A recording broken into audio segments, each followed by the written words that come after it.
Welcome, welcome, welcome. Happy Sunday. Happy Freedom Weekend. Happy Independence Day. Just happy Sunday fun. Yay. Not fun day, but fun. Yay.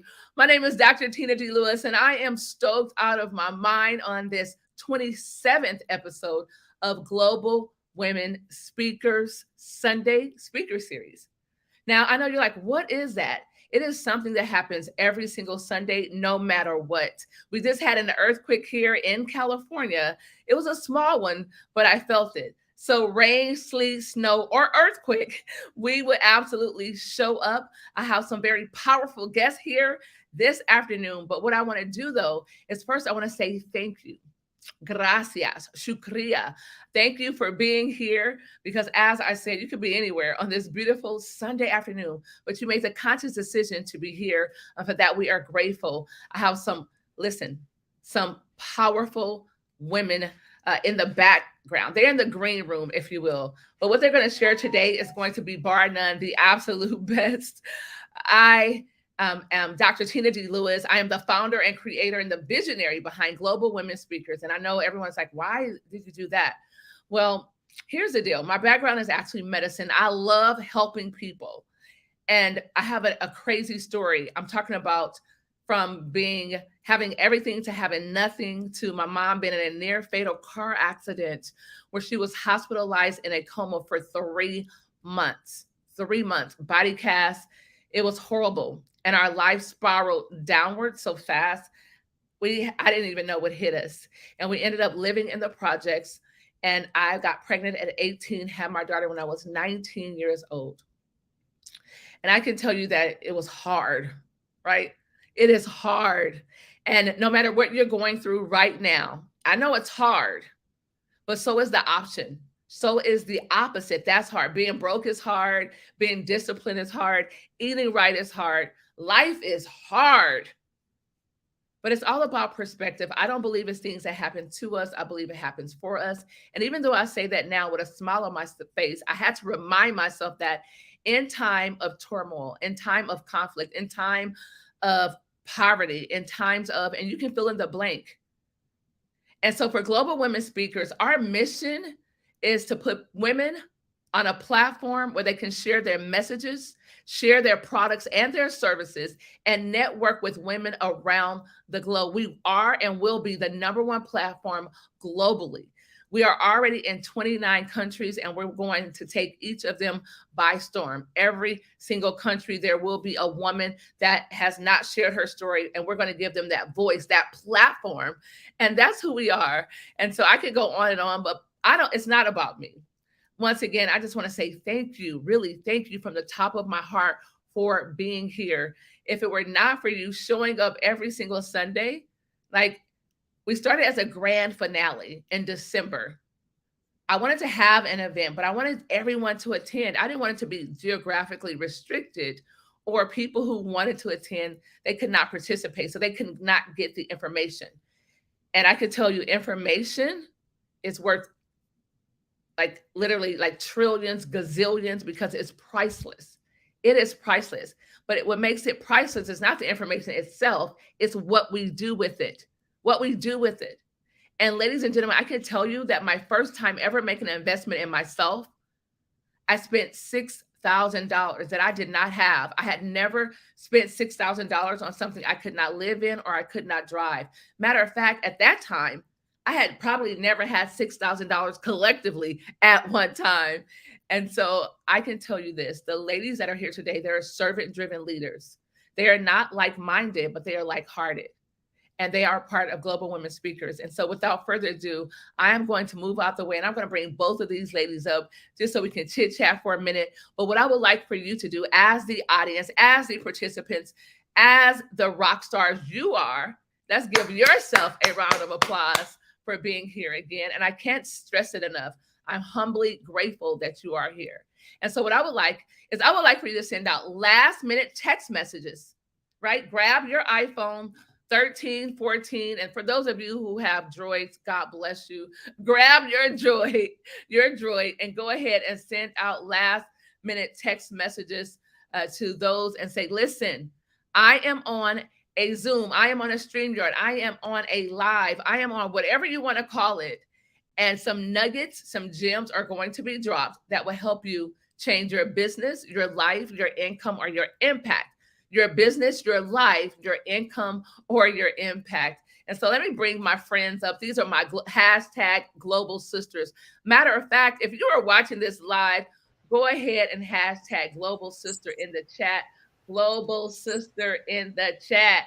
We have Melanie Fine. We have the Dr. Judy. Listen, Melanie lives in Southern California. Judy is all the way from New Jersey. I can't even talk with an accent. I don't know, but it's New Jersey, right?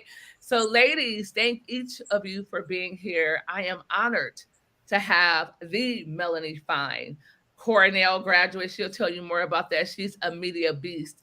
And the Dr. Judy. I call her the women advocate. Listen, she advocates for us, and you don't even know it. There are people that are rallying behind you, and you don't even know it. You don't even know it. Dr. Judy is one of those people. And so, Melanie, thank you for being here. You are on Sunday Speaker Series, sponsored by Global Women Speakers. So I'm excited. Yes, and I would love for you to just introduce yourself. Tell us who you are, why you're here. Who are you? No, who is you? Dr. Tina, thanks for having me. My name is Melanie Fine. I am an author. I get people published online. I've gotten people in Forbes, in Entrepreneur, in Inc. magazine, in Business Insider, in Harvard Business Review. I help people find their stories and get out there. Myself, Dr. Tina spoke about this. I'm so much a behind the scenes person, and she's helping me come out of that. But the reason I'm behind the scenes is I'm so good at shining a spotlight on other people, finding their message, finding their stories, and getting them out there in a big way. Wow. So that's who I am. Yeah, and you're absolutely correct. And I think Dr. Judy, all of us at one point can relate. She is so laser focused, tunnel focused on making sure everyone else has the spotlight, that they have omnipresence, that they have the visibility and the exposure that they not just want or desire, but that they deserve. Yeah. And she helps them garner that. And so I'm like Melody, it is your time. It's not just your time, it's your turn, and it's going to be on your terms. And so absolutely be prepared to be sick of us. You're going to everywhere. I love it. Everywhere. I'm telling you, it's totally awesome that she joined Global Women Speakers. She is a part of our team, our organization. She is the media beast. Yes, I love it. And then so Dr. Judy is an ultimate member of Global Women Speakers. Now we have the exclusive membership. Then the next tier is the premier membership. And then we have the ultimate membership. And Dr. Judy said, I'm not playing any games. Give me the ultimate. She asked me on the call, like, which one do you think I'm going to get? I said, well, maybe premieres. She was like, no, like, get out of here. I want the ultimate. I was like, okay, my apologies. Like, yes. So Dr. Judy is serious about her business, but most importantly, she's serious about people and all people. But I love the fact that she's placed her heart with women around the globe. And so, Dr. Judy, tell us who is you? Who is you? Who is I? I'm Dr. Judy Wright. I am a physician, an international speaker, and an author. And Wait. Sorry. You know, what do we have here, Melanie? Tell her what we have. What is this called? That is our pause, right? Yes, it's our pause break. So you're a physician? Yes, ma'am. Wow. You know, I graduated from USC Keck School of Medicine in their PA program. I did emergency medicine, family practice. My favorite is emergency medicine, but I also did stroke rehabilitation, general surgery. I absolutely love it. And the fact that you are a physician, I always tell people, you know, when a physician transfers to entrepreneurship, we still have to give homage to what they've done, who they are. And not only are you a physician, you're a medical director of an entire organization. Like, yes, I am. Aren't you the medical director of Molina Healthcare? Yes, I'm a medical director in Molina Healthcare. Yes, I am. Wow. Look, can you see me? I am bowing down because you have to manage not just people, but departments of people. And I could barely manage myself. Correct. You're doing just fine, Dr. Tina. All right, physician, author, activist. Just what else? What else do you have up your sleeve? Yeah. So my thing, Dr. Tina, is what you said. I am an advocate. And what I do is I help women, professional women, and therefore the employers who are lucky enough to have employed them. Wait, say that again. Say that. I didn't I hear help you. professional women and the employers who are lucky enough to have employed Yes. them to help them Wait. maximize on their full potential. Wait, are you saying that the employees are the prize? That's right. Not the company, No, not the CEO, not the president. You mean the employees are the prize? it is the employees and these and professional women. And professional women need to be elevated. They need to be given the support. They need to be given the resources. Right. So while we're trying to do that through the employers, we're trying to do that from the inside out for these women as well. Wow. Inside out. I love that. I mean, Melanie, what do you think about that? Like advocating for women from the inside outwardly. It's so ridiculous how much these companies invest in finding new talent and bringing new talent in, and once they have them, they treat them like they're not the prize that they are. It's so crazy that they would invest so much, and it's not that they honestly, hurtful to their employees, but they sort of disregard them.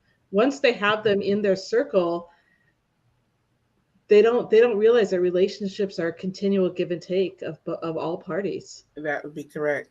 That's absolutely correct. And you have it there. You have your greatest resources right there.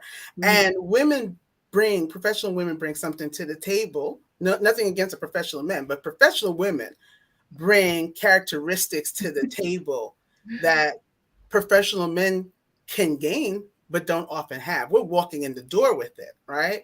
But for me, what the statistics are showing is that we're more likely to burn out because we're not only dealing with what's at work, we're dealing with what's going on in the personal space as well.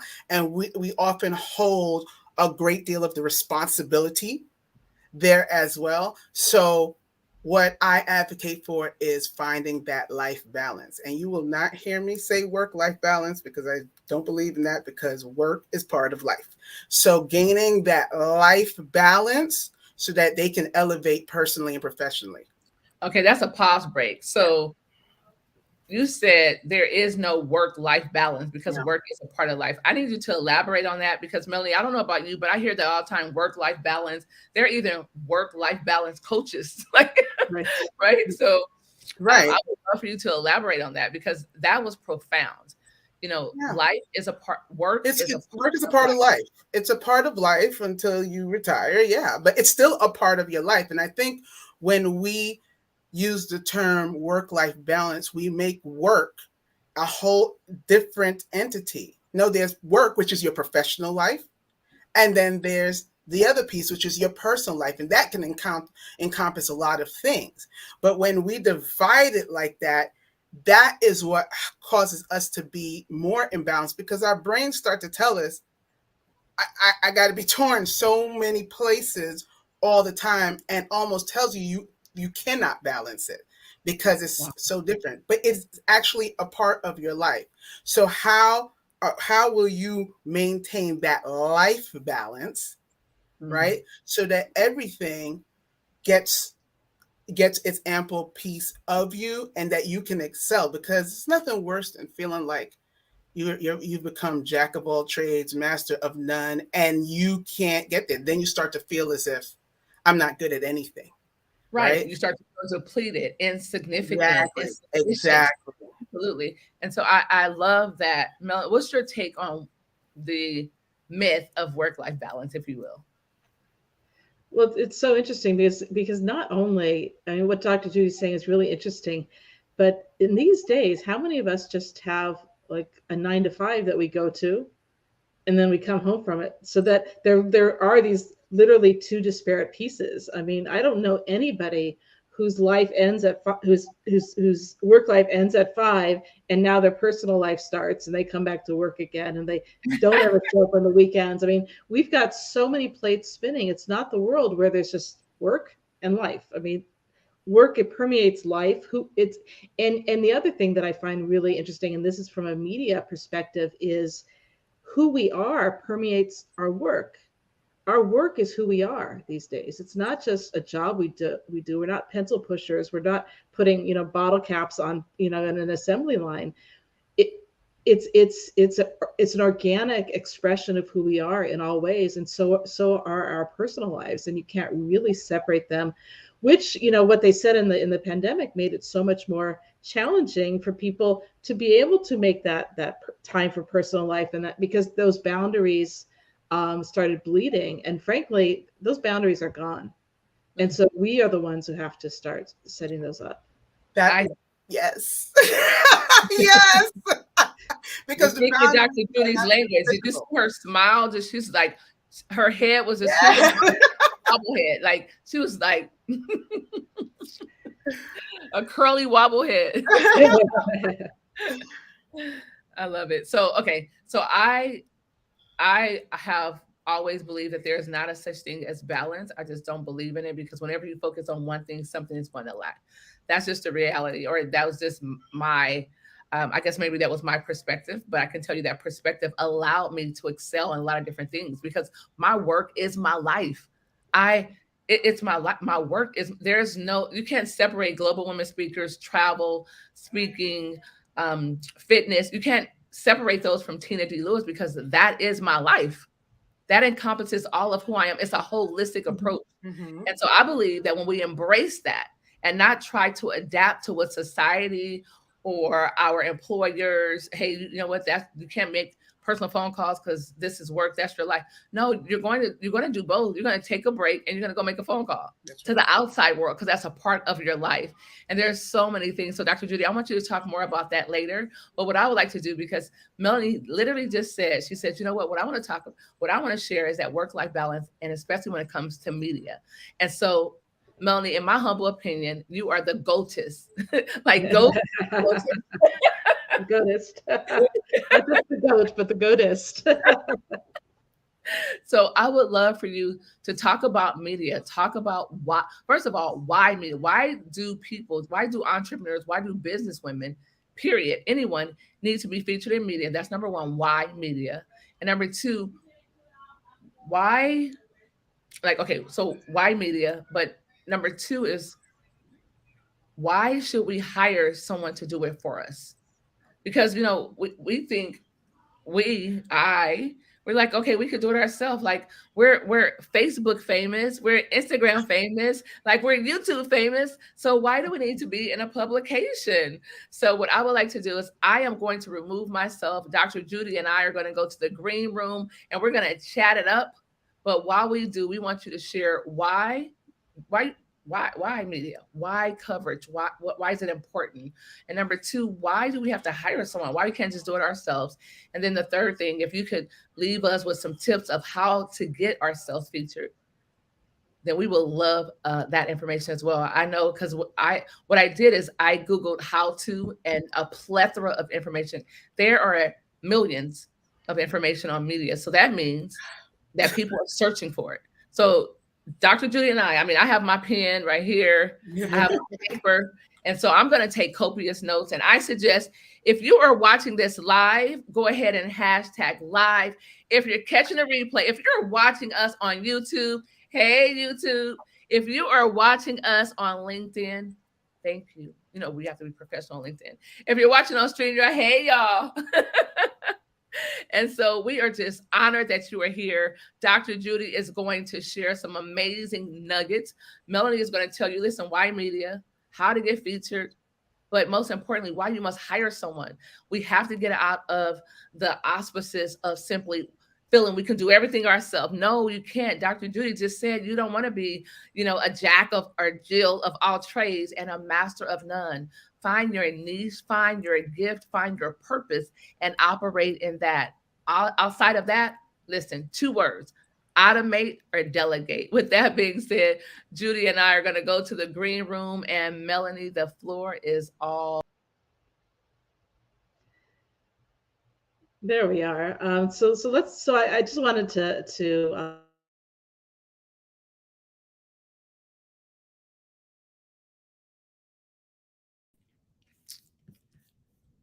and what tips can I give you? So let me first start. Melanie, Yeah.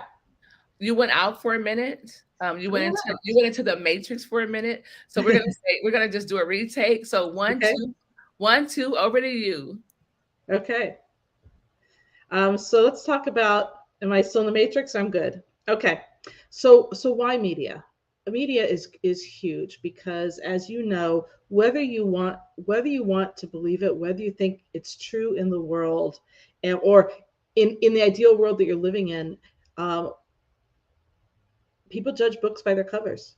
People judge you, people look for you, people are searching, and they judge what people are saying about you, not just what you're saying about yourself. And this is really different because you can have the most popular YouTube channel, you can have a huge number of followers on Instagram, Facebook, you can have tons of business connections in LinkedIn, and you can say that you're the greatest of this, you're the greatest of this, and that goes a long way. There's, that's definitely, what you do, and you don't just say you're the greatest, you provide great content, right? But media is someone else talking about you, and that is a third party proof that nothing else can give you other than perhaps a review. But even a review by a great client is not the same thing as being published in entrepreneur.com. That sort of says to the world that entrepreneur.com sees you as the expert in your field. And so it's really important to be featured in these major publications so that you have the authority, so that when you're speaking to your target audience, they listen, right? I don't know, I'm going to age myself, but there was this ad campaign, it was probably in the 70s, it might have been earlier. E.F. Hutton, E.F. Hutton, I guess, was a broker, and the ad campaign was, when E.F. Hutton speaks, people listen. And so bringing that to media, you want to become that person that when you speak, people listen. We already know the greats of the online presence. We already know people, if Tony Robbins is going to speak, we know to listen to him. If Brendan Burchard is going to speak, we know to listen to him, right? If Mel Robbins speaks, we know to listen to her. But we do that because the world has already vetted her, and media has already vetted her, and these people have these places they're being featured, whereas the rest of us aren't. And so we may be able to even offer a better service, because frankly, I'm not going to get into a room with Tony Robbins and he's going to coach me, right, for less than what, 7 figures, or is that, yes? I mean, it's not going to happen. But there could be someone who's actually better at working with me, who I need to know about. But if I don't know about them, if the world's not talking about them, how do I find them? And so we all want to be findable. We want to be searchable. So that's why media, we need to be promoted on a bigger platform to reach more people, to reach more of those people that need to hear what we have to say. So in this world of do-it-yourself, you can do anything. You can write a book and publish it. You can create a magazine from scratch. You can make a movie. You can film. You can do anything on your own. So why hire someone? Anybody who's tried to do media will tell you it is not easy. It's doable. It can be done, but it is not easy. It requires sending out 5 to 10 pitches a day, following up with those pitches, being on top of people, having those connections with media people, having those connections with TV. It's getting on the phone. It's following up a third time, a fourth time. It's getting a rejection and then rewriting your pitch so that maybe they'll accept it this time. It's a lot of unanswered emails. It is a lot of daily work. And unless you want to commit to full time to doing this, and it is doable, if you want to put your business aside and say, I'm going to focus this year on PR, that's great. And you can do it and you can be successful. In fact, I'm going to give you some tips. But do you really want to put the stuff that you love on hold to be reaching out to the media? And that's why there are media professionals, because it is a daily grind. It is checking the news daily, checking for trends. It's checking for where you've appeared. It's checking your references. It's checking your reviews. It's being on top of all that. What is the world saying about you, and making sure they're saying the right story. So as far as tips, let me go to for a couple of tips of media. For one thing, it's not about getting into Forbes. People think it's about getting into Forbes or getting into Entrepreneur.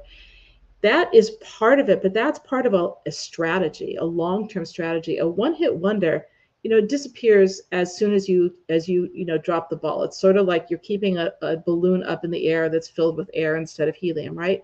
You can keep that balloon up in the air, but if you stop playing with that balloon, it's going to drop to the ground.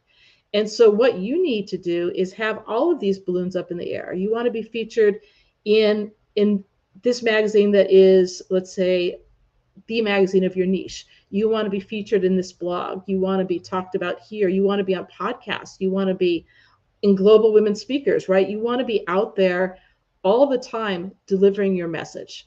And so it's all about consistency, getting out there on a regular basis, always looking for opportunities to appear, to speak, to be in front of your target audience. The tips are, what is your story? Why do people want to read about you? You have to find that nugget, and it doesn't have to be a huge story, but what is it about you that makes you different from the person next to you? We've all had hard luck stories. What is it about your story that has made you who you are, and what can you share with people based on your story? People want to know your story. They don't want to know quotes of feel good or wake up happy today or something.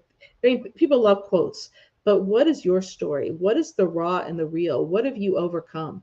What have you overcome? And then you're now going back into the quicksand and pulling out the next person because you've already learned that. If people don't know what the struggles that you've gone through, the struggles that you go through, they're not going to trust you, and and if they don't see you getting to the other side of that, they're not going to believe that you can help them. But boy, if I went on this show today and said, well, I used to weigh 400 pounds and I have just taken up 3 things that has helped me lose this weight. By the way, that's not true. But you would want to know my story. You'd want to know what I did to achieve that, right? What makes Dr. Judy powerful when she comes on and tells her story is not that she talks about burnout and avoiding burnout. It's about how she went through burnout and how she had to learn these things. And I'm not going to give away her story, but everyone's story is unique, and we need to find the uniqueness of that, okay? Then you want to pitch your story to the right place. So you want to find the magazine, the blog. Again, you can go for the stars, you can go for Oprah, but Oprah is not going to listen to you so much unless you've got like 5 or 6 other publications on your email, on your pitch as well, where you've been featured. They want to know that you are who you, just like your audience wants to know that you are who you say you are. Top magazines want to know that too. So you can shoot for the heights, but you can also start small in daily magazines. You can publish a Medium blog. You can get on Thrive Global. You can do a lot of small things to build you up so that you're ready when that next step happens. In fact, I got published in Forbes because when they reached out to me, I had tons of articles in Huffington Post. I had articles in Entrepreneur. I had things out there that were already there. It's not like I had to scramble. And they wouldn't have known about me if those things weren't out there. So you need to be getting out there, and you need to be getting out there on a consistent basis, 2 to 3 times a month. Having an article out there, having a podcast out there helps, it's sort of like snowballing, helps build up the media machine. So what is your story? Look at the magazine that you want to pitch your story to. What is it? Why does that magazine need your story, right? What do they talk about? Who's writing in your space about things similar to you? I mean, they're not going to publish something that's different than what their target audience wants to read. So you're not going to pitch a story that's not relevant to them, but you're also not going to pitch a story that they've just covered or covered a year ago. They've already done that. They want it new. That doesn't mean that you're necessarily new, right? But you have to create a story that is new. And one of the ways to do that is also being something very timely. What's happening in the news right now? Is it the election? Is it Congress? Is it the Supreme Court? what is going on in the news that you can fit your story into. That makes it timely, that makes editors, that makes journalists want to publish you even more, because they have to come up with content. So the more you can give them their content on a silver platter, the more they're going to listen to you. So you want a pitch that fits the magazine that you're writing for. You want something that the magazine hasn't published before. And then the third thing is that you need to be the person to tell that story. Okay. Again, an obvious example, like that 400-pound version of me, which, God forbid, does not exist. That can help tell the story of how to lose weight, right? If I went through that. Or, for example, my story is about how I got media when I didn't know anybody in the business. So that story, I could tell that story. I cannot tell the story of, let's see if I pitched to a magazine.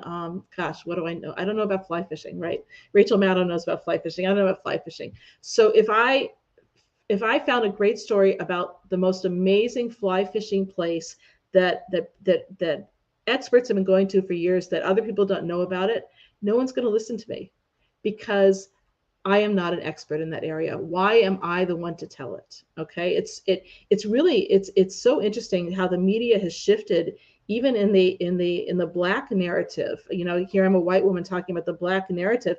Magazines don't want to hear from me about a Black woman's story. They want to hear from that person. In this world of representation, in this world of diversity and equity and inclusion, they want those voices. They want diversity and voices. And so you need to be your voice. And the truer you are to who you are and what you represent, the more magazines are going to eat you up. They don't want to hear me telling a story about Dr. Lewis. They don't want to hear me telling a story about Dr. Judy. They want to hear from them, because those are the authentic stories. So you have to find what is a story that's your story, not someone else's story. That's what they're going to listen to. What's unique about your story? What's timely about your story? How does your story fit into that magazine like a glove, but they just didn't have the right person to tell it to? And why are you the one to tell the story?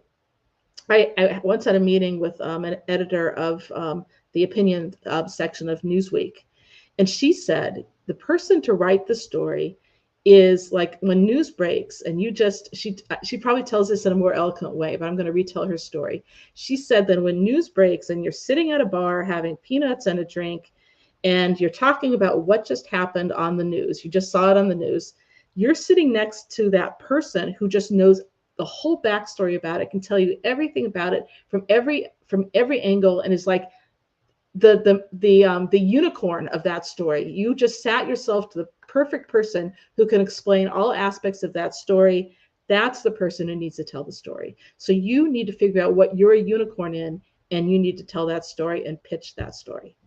I hope those tips were helpful. I hope I covered why media. You need other people talking about you on a global scale.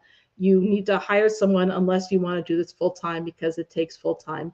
And 3, figure out your story, figure out why your story matters, figure out where to pitch your story where they want to hear it, and make sure that you are the right person to tell that story. I hope that was helpful, Dr. Tina.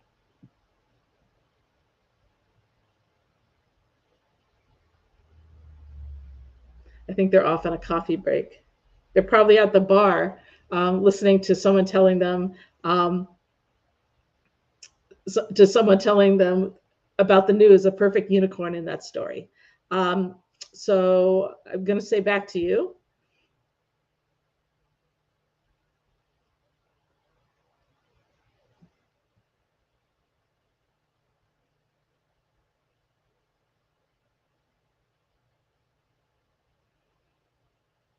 I guess while I wait, maybe I'll give you some more tips. What other tips should I give you? One of the things you can do to find places to contribute to is just Google whatever your niche is. So let's say I'm afraid to use work-life balance because Dr. Judy likes life balance. So just say life balance or mental health, right? And you Google mental health, and in quotations, when you put something in quotations, Google is looking for an exact match. Do contributor guidelines, or write for us in quotes. And when you do that, you get all these places where you can write for. I was going to see if I can share my screen and show you that. Let me just let me share my screen for a second. Okay. I'm hoping you can see my screen. I'm just going to go back to StreamYard and see if that's true. Okay, yeah. So I think so. For example, so let's say I'm going to do work-life balance because that's what people call it, and I'm going to say contributor guideline or guidelines.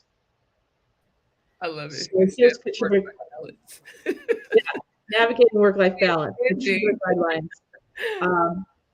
This is contributor guidelines for Harvard Business Review. Have you ever wanted to write for Harvard Business Review? Check them out, right? Contributor guidelines for Working Mom Conference, article submission guidelines. Or you could look up, what did I say, Write for Us. Let's see here. Write for Us, Medium. We want to read your story. Write for Us, Desk Time. Write for Us, Motivated Academic, right? So these are the best. We need writers. That's a sponsored. I wouldn't do that, but this is the best way to find places where you can write for them for free. It's called being a contributor on their site or guest posting. It's what it is using. It's sort of taking advantage of other people's platforms. I think I stopped my share. It's taking advantage of other people's platforms to put your message out there besides just on your own blog. The other thing I do want to press another thing that gets people media that they don't realize is their blog. If you are writing a blog, a weekly blog, or having someone write that for you that is SEO enhanced, search engine optimized, when journalists need to find somebody to quote in an article, they are going to search number of places like Caro, Help a Reporter Out. They have Substacks. They have Facebook listservs. They're looking on Twitter for people. But you know what they're also doing? They're Googling. So if they want to find an expert, let's say you are a dating coach, right? And they need an expert for a quote, and they're not getting people right away. They're going to Google dating coach, and that first person up there, that second person up there, they're going to respond. They're going to reach out to you. So having an optimized blog is just one of the best ways to be seen as the expert in your field. It's like one thing grows the other. Then you get featured in a magazine, your blog gets higher. It just helps grow and grow and grow. So that's something that people are so much in social media, they don't really look at their blogs so much. But an SEO optimized blog is really a low hanging long-term strategy that will pay off dividends. It's like buying real estate. It's just out there always. Long-term strategy that will pay out dividends. If you want dividends from any industry, or you just simply want to be omnipresent, you want the visibility, the exposure, if you simply want dividends, period, hashtag dividends in the chat. Let me go ahead. Hashtag dividends in the chat. Yes.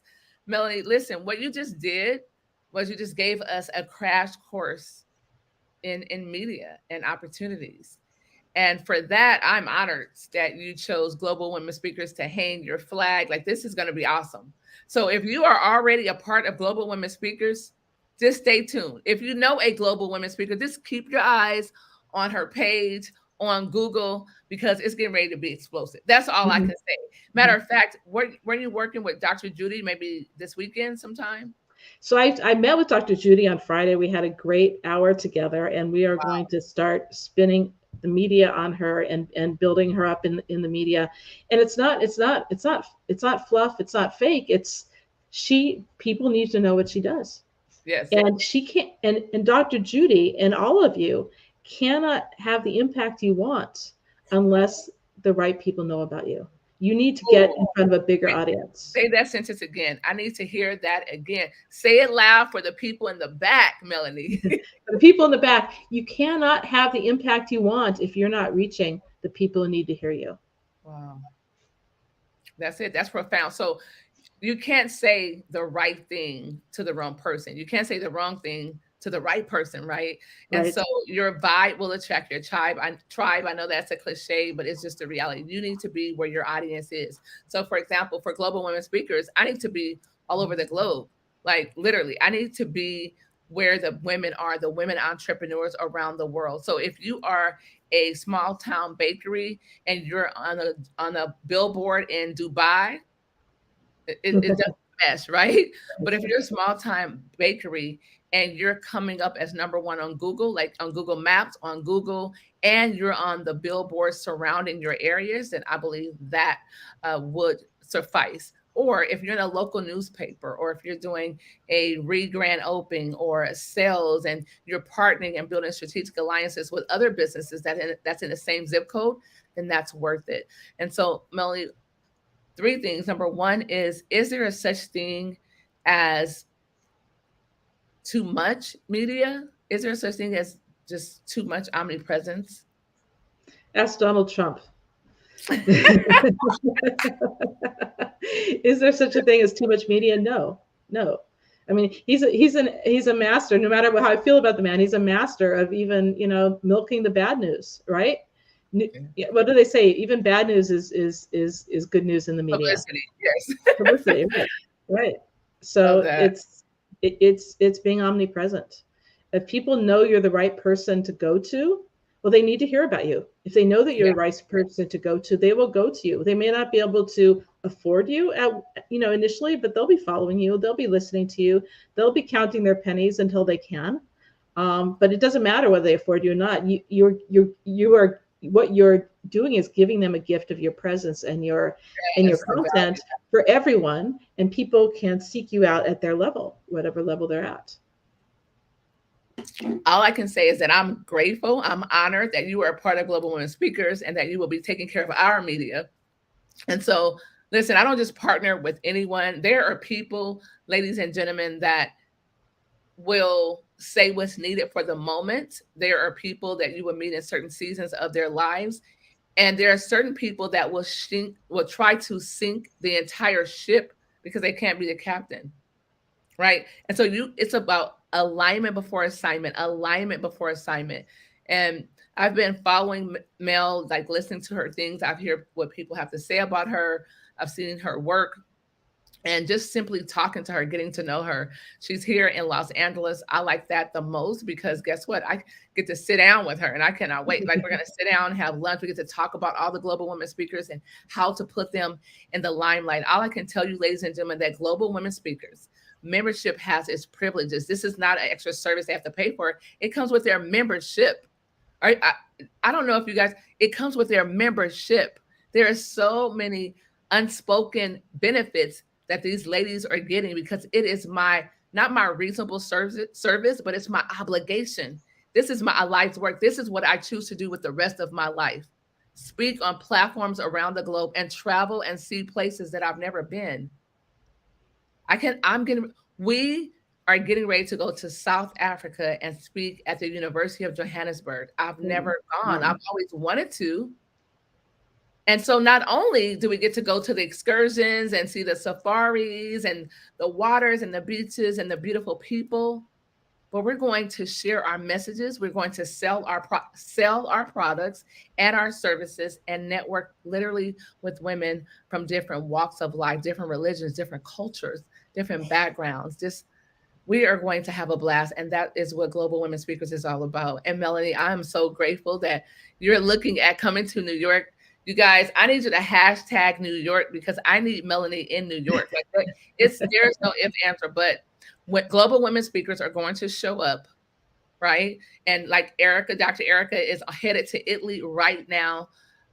Literally right now, she's headed to Italy to be recognized as an author. She's also a sponsor. And that opportunity happened through Global Women Speakers. And I can tell you this, our organization leaves people better than they were than when we found them. That's the reality. You can never take that away. You may not like me. I may not do something the way you want me to do it. I may be late. I may forget some things. And you can fill in the blank. Anything that happens to humans, I may do all of them. And so Don't talk about it. Just pray that I'm perfect just like you. Right. I love Right? that. I Right? that's a pause. That's a pause right there, Dr. Tina, because we all we're so hard on ourselves for not being perfect, right? And yet we want everybody else to be perfect around us. Let's just have the best intentions and do the best work. Wow.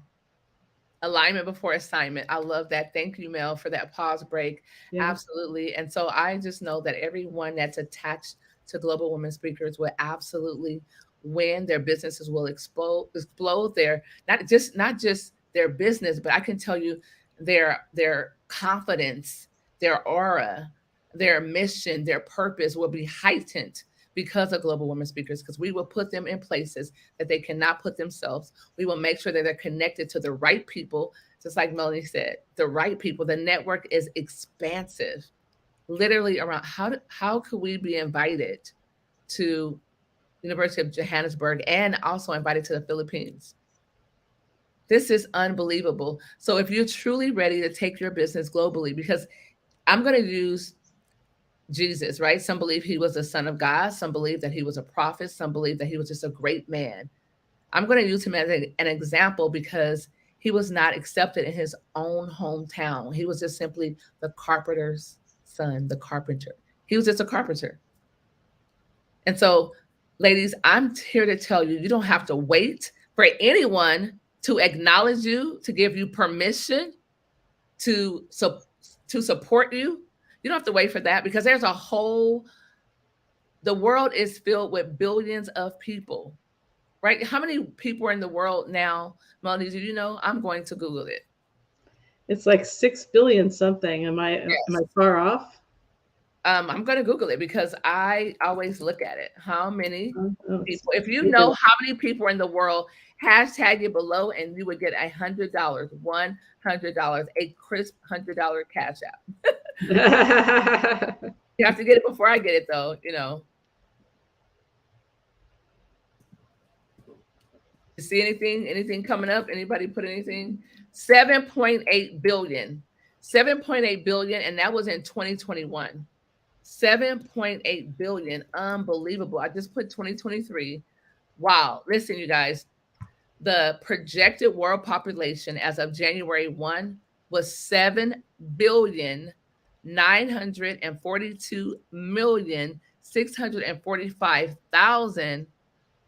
7,942,645,036 people in the world. It says it's an increase to 73 right now. Mhm. That's where we are right now. As of, like, this is unbelievable.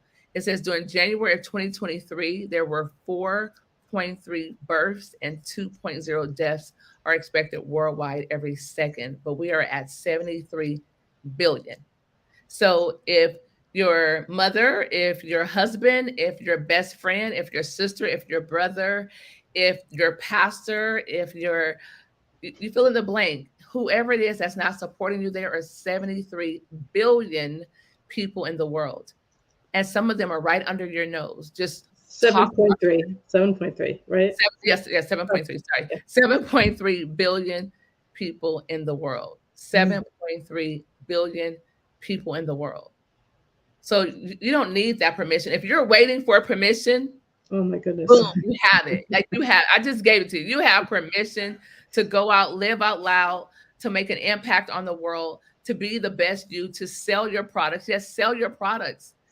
Selling stimulates the economy. Buying stimulates the economy. Someone is always going to be on either spectrum. Either you're going to be the buyer or you're going to be the consumer, period. Right? And you can be the investor, but just even as the investor, you're buying their ideal. You're buying the mission. So you're going to be a buyer or a consumer one way or the other. So Melanie, thank you for that. I'm going to bring Dr. Thank Julia you. because when you were talking about life balance, she was just cringing. So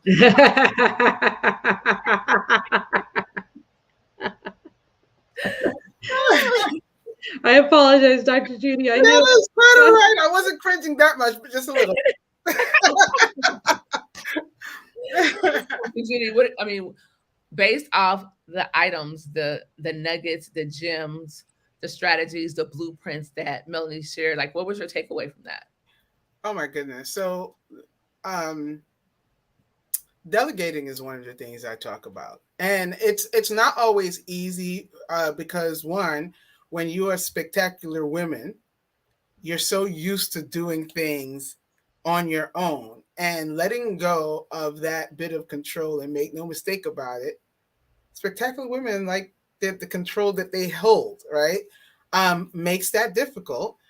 But also sometimes you can't even see straight of what is it that I need, because again, you're so used to doing it yourself. And can we do it? Yes. But Melanie, I think one of the biggest takeaways, because this is me, she is I, is that you can do it. I think one of the things that I told you was that I have been in Authority magazine, right? More Mm-hmm. than once. Mm-hmm. But that upkeep is no joke, right? It is it when you have other things, and you're trying to run this business, and this is part of the business, but you also work, and you may have a family at home, you have a personal life. It is difficult. You want to hang out with your friends, you just want to rest. It is difficult to do that upkeep where you are pitching consistently. And so that's where you need to delegate, and that's where you need assistance, and that's where you can look it all up, but that takes time, right? And hard-headed me, it took me a while to even figure that out. That takes time, and I'm the kind of person, I like to dig in the weeds and I like to do it, but there comes a certain point where you have to realize we all have 24 hours a day. You cannot possibly do it all, and you're going to need people in your support, in your team, that knows what they're doing and knows how to take the short route, because you're taking the long route. They know how to take the short route, Very, very so true. I think that's my biggest takeaway. That's a pause break right there for Mm-hmm. multiple reasons. I was always one who wanted to do it myself. I didn't play any team sports. It was all singular sports, and I always wanted to just be the best. I wanted to be number one. And I had a friend, her name was Bonnie Chung. I think I was like literally in the second grade, but I'll never forget it. She was my competition. It was so funny. I was it second grade or fourth grade? I can't remember. I just remember her. And she was always number one. And I was like, I'm going to take her down. So if I would get a 98, she would get 100. If I got 100, she got 100 with extra credit. Like it was just hard to beat her. And she was Chinese. And so one day she was studying, and I was done studying.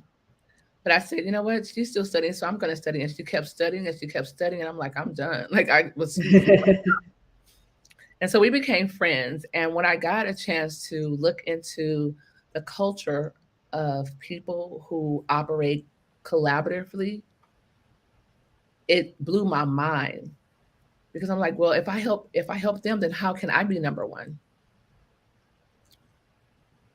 And so there comes a time in all of our lives, and I say this frequently, where you have to get past a point of simply just being significant. I mean, being successful and making money, and start living a life of significance and contribution. And through that paradigm shift, I learned how to operate collectively. And I can tell you that that is when everything, that's who I exploded as a person. That's how my business exploded. When I began to not worry about being the best and being number one. I'm telling you, I still want to be number one. I still am going to be the best. I still am going to be number one. And that has nothing to do with anyone else. It's not saying that you'll be number two. I'm saying for me, I will be number one. I will be the best. I cannot fail. I will never be broke. I can say all of those things. And you may have your subjective opinions, and I get it. We all have that. But I can tell you that it's really, really important that you become laser on who you are and who you serve and why you serve. And once you do that, the media portion is just highlighting who you are. It doesn't have to be made up, it's not plagiarized, it's not fabricated. It's truly who you are and what you've done. And when I look at what Dr. Judy has done, I'm like, oh my gosh, I need to do this. I got to do this. Because some people say, don't compare yourself to others. I know I'm an anomaly. I think differently. I am going to compare myself to Dr. Judy. I don't care how old she is. I don't care where she lives. I don't care what color I don't care. I am, because I feel that we're all human. We all have the same 24 hours in a day. And so if there's something that I'm lacking that I need to go do or get, I'm going to go do it. And I know they say compare yourself to who you were yesterday. Yeah, do that. But that's not me. I don't do that. Because yesterday I was a bum. I did absolutely nothing. So that means, yeah, I mean, literally, I'm with my sister. We were checked into, the Hilton Hotel. We have a suite and we're just relaxing. I did absolutely nothing. So that means just me getting up, brushing my teeth and getting on the Zoom. That means, okay, I'm better than I was yesterday. But no, it does not mean that. It does not mean just doing the bare minimum to be better than you were yesterday. I'm going to go all out massive action. And I am prepared that when I do take a day off, I know they say there's no such thing as makeup. I'm just talking about, you guys, remember, this is just Tina. This is nobody's research. This is how I operate. And so I feel that, you know what, today I'm making up for yesterday. I'm going to do things that I should have done. I'm going to check them off my list. I'm going to check off my must do today list as well. So that means I have to double the work because we all know where we want to be. We know exactly what it takes to get us there. And so my level of execution may not be someone else's. And I know my mentors, Nick Sornicola, Richard Branson, and the other name that Melanie, like my mentors, like I don't have their level of execution at all, but I strive to have that. I strive to be able to get up like hip hop speaker Eric Thomas. I strive to get up like Magic Johnson and Kobe Bryant at 4:00 in the morning. Some of them even get up at 3. I aspire to do that. Have I done it yet? No. I mean, 5 is really my thing. 5 o'clock. Yeah. I have an accountability call every morning at 5:30. So I'm up at 5, right? But the alarm goes off to get me up at 5. It's not a natural inclination. But I do want to get up at 3 because I do believe and know just anatomically, physiologically, we have a physician on that everything is at its peak in the morning. Your catecholamines, and it's at its high, everything is at its highest. You even think better in the morning. Sex is even greater in the morning. Not that I've had any, but I'm just saying that everything is better in the morning. Your exercise, your thinking, your creativity is just better in the morning. But I know some people may operate differently. They may like the evenings. Like if I don't work out in the morning, Dr. Judy and Melanie, it's not happening. If I don't work out before 12 or 1, like it's over. Count me out. Count me out. I have to go harder than the next day because I can't do it. And so I just want to say thank you for sharing those tips, Melanie, because you could have charged $1,000 for that easily. And if you do not listen to anything that she said, she gave some very important organizations that can help you out with your media. But if you didn't write them down, you're just going to have to go watch the replay because I am not going to say, what were they, Melanie? No. It's the replay. You got to watch it again because I told you that you got to grab your pen and paper. You never know who's going to show up on Sunday Speaker Series, sponsored by Global Women Speakers. We've had Les Brown multiple times. We've had Derrick Harper Sr., who has 25 businesses, and 8 of them, I think 2 of them are 8-figure. 2 of those 25 businesses are 8-figure businesses. We've had Kate Hancock, who took $20, hashtag $20 in the chat. She took $20 and turned it into $20 million by Amazon arbitrage. We had Dr. Delatorro McNeil. Oh, we had Dr. O'Neill, Dr. Delatorro. We call him Dr. Dell. His birthday is July 18th. I'm flying into Florida for that. But listen, he has been speaking for over 30-something years. He gets paid $30,000. That's the bare minimum to speak for corporations on Sunday Speaker Series, dropping nuggets, inviting us to crush the stage. Go and look up Dr. Delatorro. He is incredible. Not only that, we have my friend Benicia Watson, who owns a bank, you guys. She owns a bank. a federally FDIC, she owns a bank. She can lend up to $650 million. Started off, just single mom. Her mom was a single mom. She was going to school, got left some property, started buying property, went to the service so she didn't have to be poor. And everywhere they took her assignments, everywhere they placed her, she bought property there. And before she knew it, she ended up owning a lot of property. And that was not her intention. She just never wanted to be homeless or never wanted to not have a place to live. And now she owns homes, not just in different states, but also globally. She's unbelievable, beautiful. She was a model. So talk about brains and beauty. That is my girl. I love her. Not only did we have her, we also had, I could go on and on and on. We had this lady by the name of Dr. Judy that says there is no such thing as work-life balance. We had the Melanie Fine, media mogul, that literally, and it's going on and on and on. So if you are interested in literally just having an advocate in your pocket, that's Dr. Judy. She has no idea the things that we're going to do for her, because she's going to have an app called Dr. Judy Says. So not just Judy, Dr. Judy. So if you need some support, some motivation, just go to your app and just listen to Dr. Judy. Logical, practical, but it's still actionable. You still have to add that actionable to anything that you do, right? I remember during the pandemic, one of my mentors, Les, he said, he calls me Tina May. He called me Tina May. That's Brown. He said, there are going to be 3 types of people that come out of this pandemic. 3 types. I'm like, okay, what are they? He was like, it's going to be 3. I'm just telling you, it's going to be 3 types of people that's going to come out of this pandemic. I'm like, okay, what are they? He said, it's going to be millionaires, billionaires, and witnesses. Witnesses. Millionaires, billionaires, and witnesses. And that just was like boom to my mind, because he's right. Everyone was sitting back watching and waiting what was going to happen next. No, there was no toilet paper.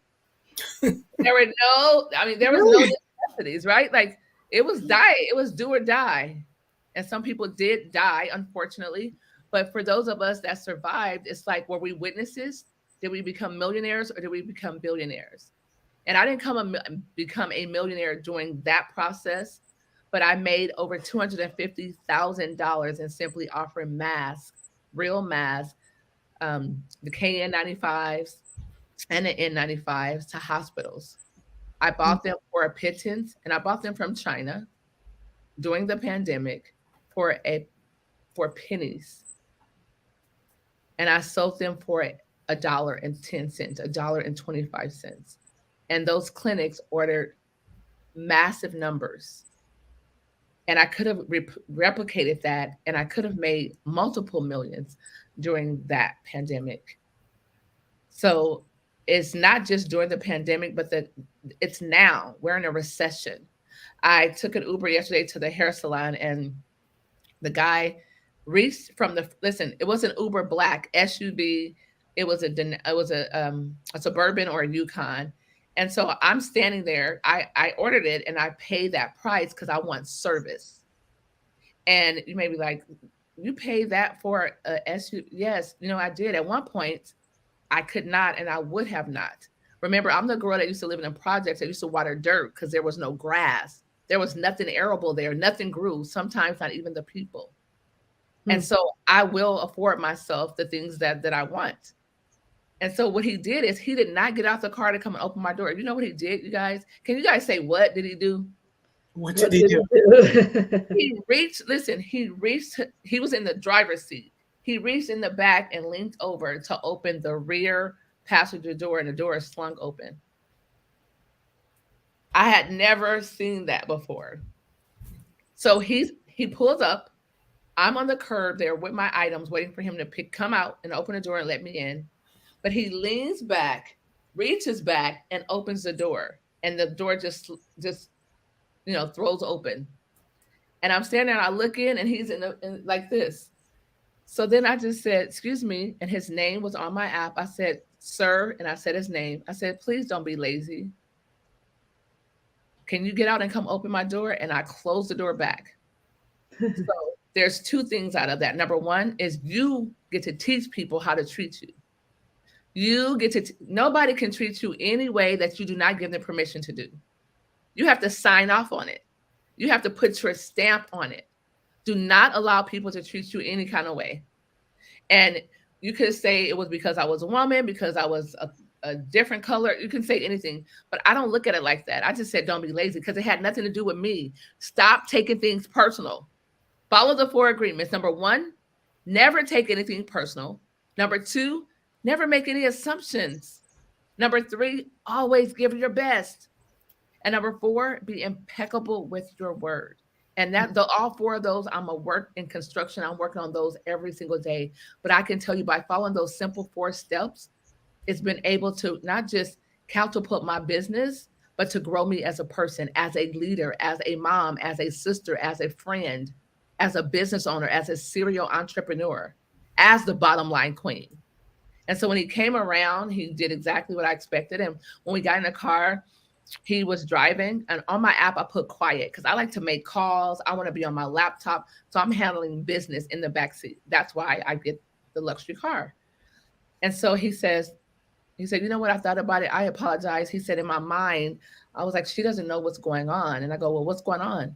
And he said, there is truly a depression or a recession. There's truly a recession. He said, do you know you're my 4th ride today? And I've been out since 5 a.m. I'm like, are you kidding me? This was like 3 p.m., 4 p.m. And I'm only his 4th ride. So number 1, teach people how to treat you. And number 2 is have empathy. And so when he shared that with me, I said, oh my gosh, that's horrible. I said, well, you know what I'll do? I'll tip you on the app.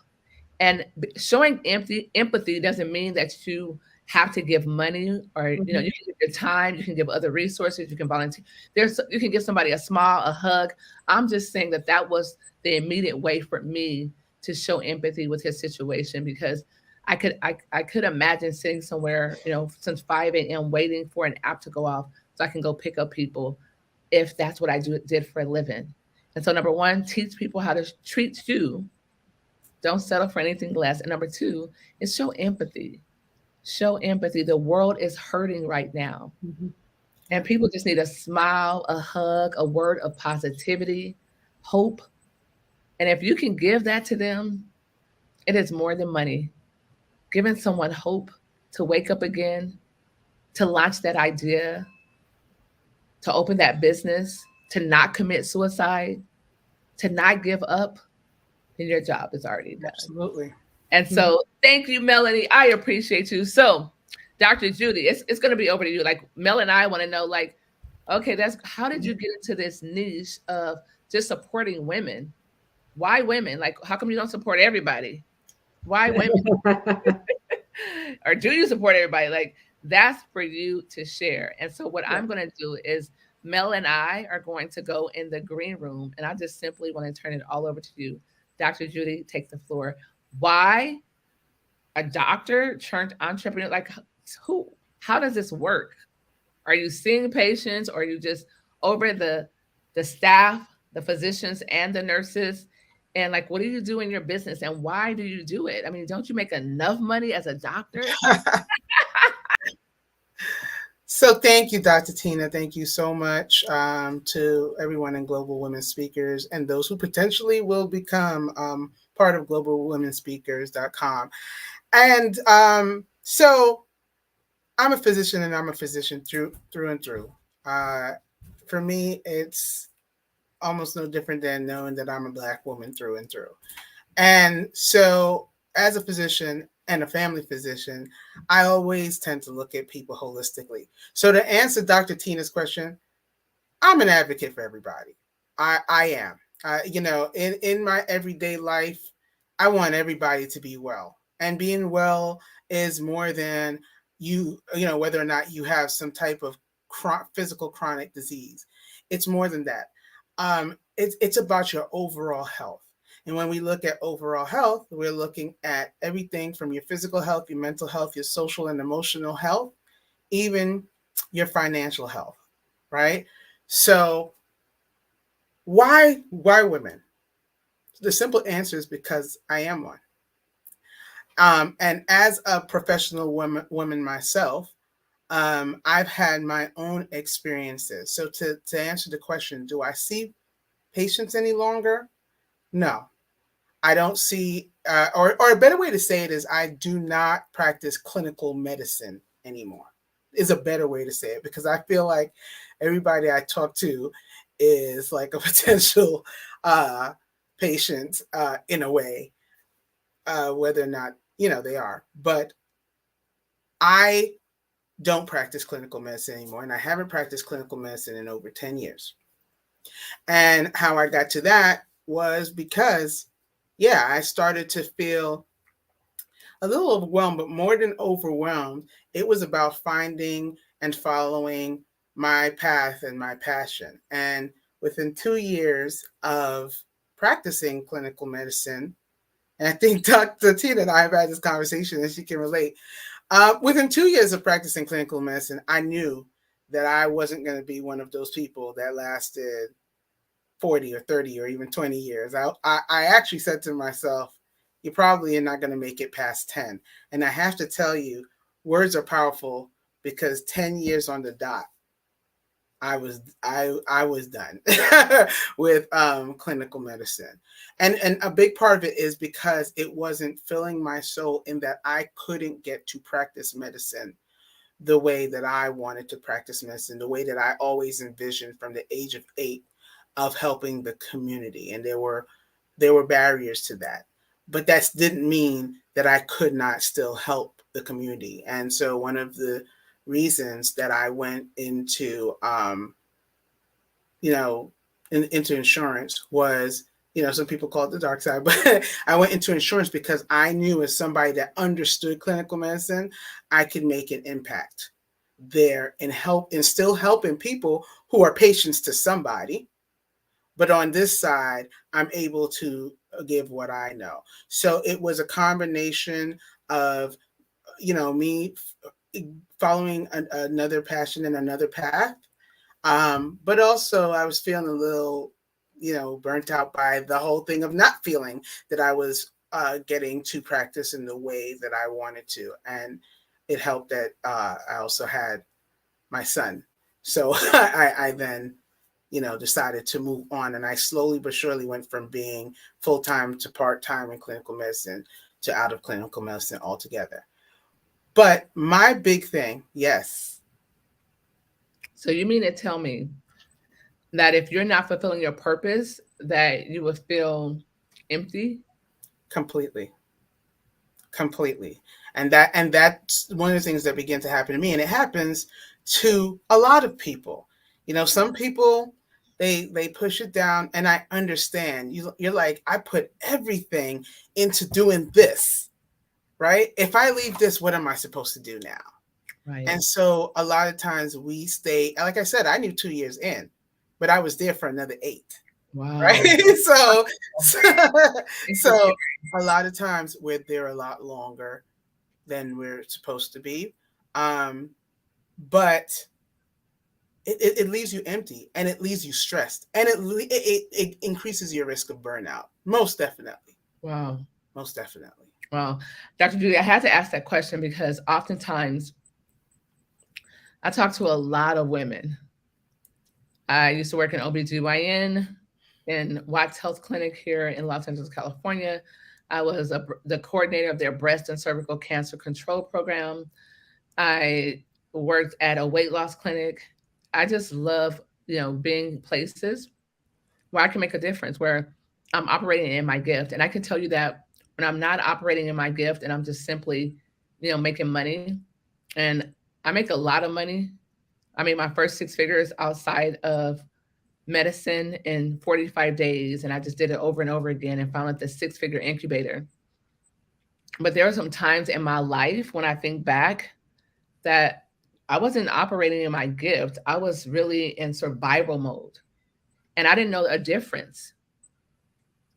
And the only determining factor that allowed me to realize is that when I was doing one thing, it was always rush, rush, rush, next, next, next.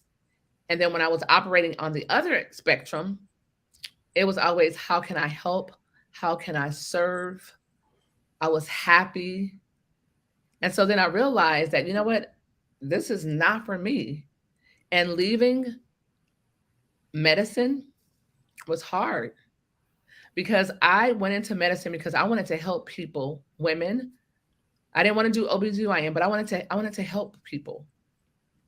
And so I worked in OBGYN, not as a PA, but I worked in OBGYN as a coordinator of the breast and cervical cancer control program.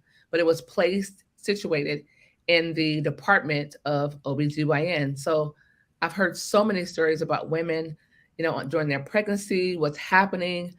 They want the baby, they don't, and so many things. I just said, oh my gosh, we are hurting as a group of people, as a subculture. We are hurting.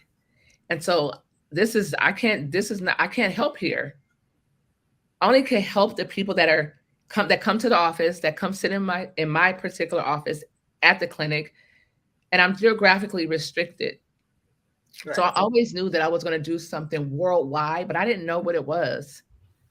And because I enjoy sharing messages, sharing my story, at one point, I was embarrassed, Dr. Judy. I was embarrassed to share my story. I was embarrassed to say that, hey, I lived in a project. I was embarrassed to say that I was a teenage mom. I was embarrassed to say that I was on welfare, that I used to get food stamps. Like, I was embarrassed to say those. I was embarrassed to say that I grew up in an environment of alcohol and gangs and drugs.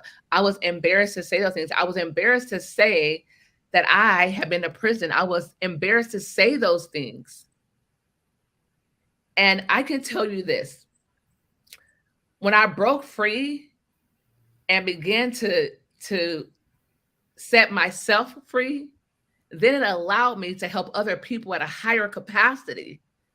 And I can say by sharing my story, I was able to give so much more. And so when Melanie says the world wants to hear our story, it resonates. Right. And in sales, we always say, facts tell. The fact that, this is a Kirby vacuum cleaner, it's the best in the market, it does this, those are facts. The fact that they sold 100,000 of those vacuum cleaners door to door, those are facts. But stories sell. Facts tell, but stories sell. When he comes into your home with that vacuum cleaner, you don't care how many they sold, if they're the number one company, if it's made in the USA, that's great. But what you want to hear is how someone's little 2-year-old spilled something on the floor on their plush carpet. And because of the Kirby vacuum cleaner, that they were able to vacuum all the glass up. Oh, yes. So little Johnny could not get hurt. That's right. While it picked up the glass, it actually laid a protective coating where now if little Johnny spills something, that it would not stain the carpet. Those are the things that we buy. Stories. And so I challenge you, whatever your story is, and your story may not be mine. And I know you're probably like, oh my gosh. Yes, I know. But I also can tell you this. It's because of those things that I've been through that gave me that bulldog tenacity, gave me that perseverance. It gave me that confidence because I've been through the worst. I'm like, what else could it be? I mean, after all of those things that I just mentioned, what's next? Like, what else is there? Right. What, Dr. Judy, like, what else is there? And so you may not want to share your story. You may not be ready. And I am not going to force you to be ready or say you should be ready.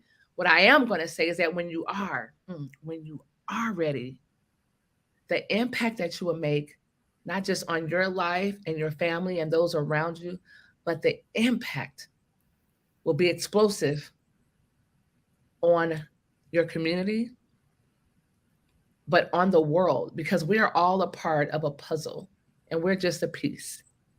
Absolutely. And when that puzzle is put together properly, the picture, the vision is so beautiful.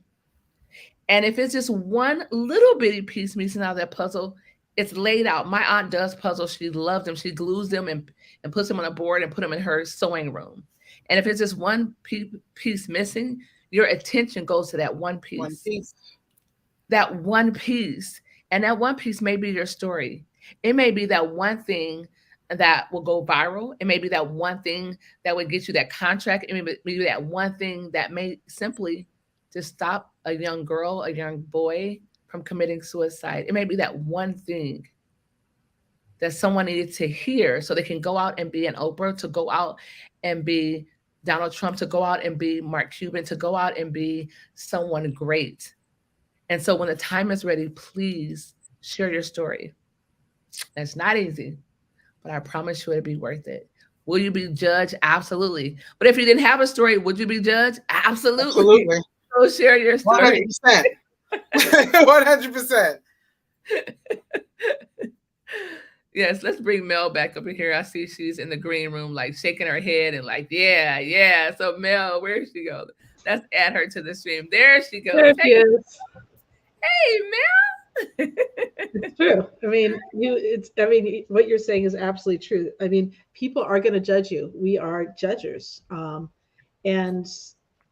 it's so interesting. Like the stories I hear about myself from other people, the stories I hear about others, they're projections of their own mind anyway. It's so interesting. People's versions of you are projections of what's going on inside them.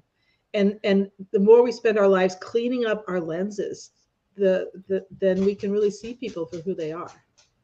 Wow. You know what? That's a pause break. I need you to say that again, but I need you to say it loud, because you're right. The projections that people have about us is either from an unhealed place, a biased place, right? From their perspective, from their mindset, from their culture, from their environment. And oftentimes it has absolutely nothing to do with us or who we are. And, I witnessed it firsthand, from my family, from people who knew me when. Does that make sense? Let me tell you a little something about that. So yes. Many years ago, my husband and I, I was like, well, why didn't you say, this, that? We were relatively newly married. Right. And he said, well, I thought, you're going to say whatever he thought I was going to say. And I said, have I ever come at you like that? And he thought about it. He said, no. And I said, what would make you think that? And what I said to him was, please stop talking to yourself in my voice. Whoa. That's hold on. That's a whole pause break. I feel right? I'm about to get up and run around this room. Absolutely. That you're talking to yourself using my voice. Stop doing that. Wow. And then maybe you won't be so afraid to tell me something to speak up. Right. So I want everyone that's listening, whether you're watching this live or catching the replay, I want you to go ahead and type stop talking to yourself in my voice. I know it's long, but I need you to write that down. Stop talking to yourself in my voice, because no one knows what you're going to say. No one knows why you're doing something. No one knows any of that. Stop talking to yourself in my voice. Allow me to speak for Tina. It's not the 18-year-old Tina speaking. It's not the 30-year-old. It's not the 40, the 35. It's not that. We grow every day. Absolutely. And as you mature, certain things become more important in your life. And I can tell you, people, my family, that is the most important thing to me now, right? At one point, I was like, no, I got to do this. I got to stay laser focused. I got to make this much money. I want to live here. All of those things, they had precedence. And now I'm like, it's not about me. It is so much bigger than me. Like, I was the first person out of my immediate family to graduate from college. That was important. And that's why I volunteer for first generation college students, because I know what it's like. Yeah. So stop talking to yourself in my voice. Melanie, tell those people, tell them right now, Melanie, tell them. Stop talking to you. Stop talking to yourself in my voice. Yes. Yeah. Absolutely. And I want us to really take that. Like, we could totally stop this Zoom right now. We never have to talk again until next Sunday.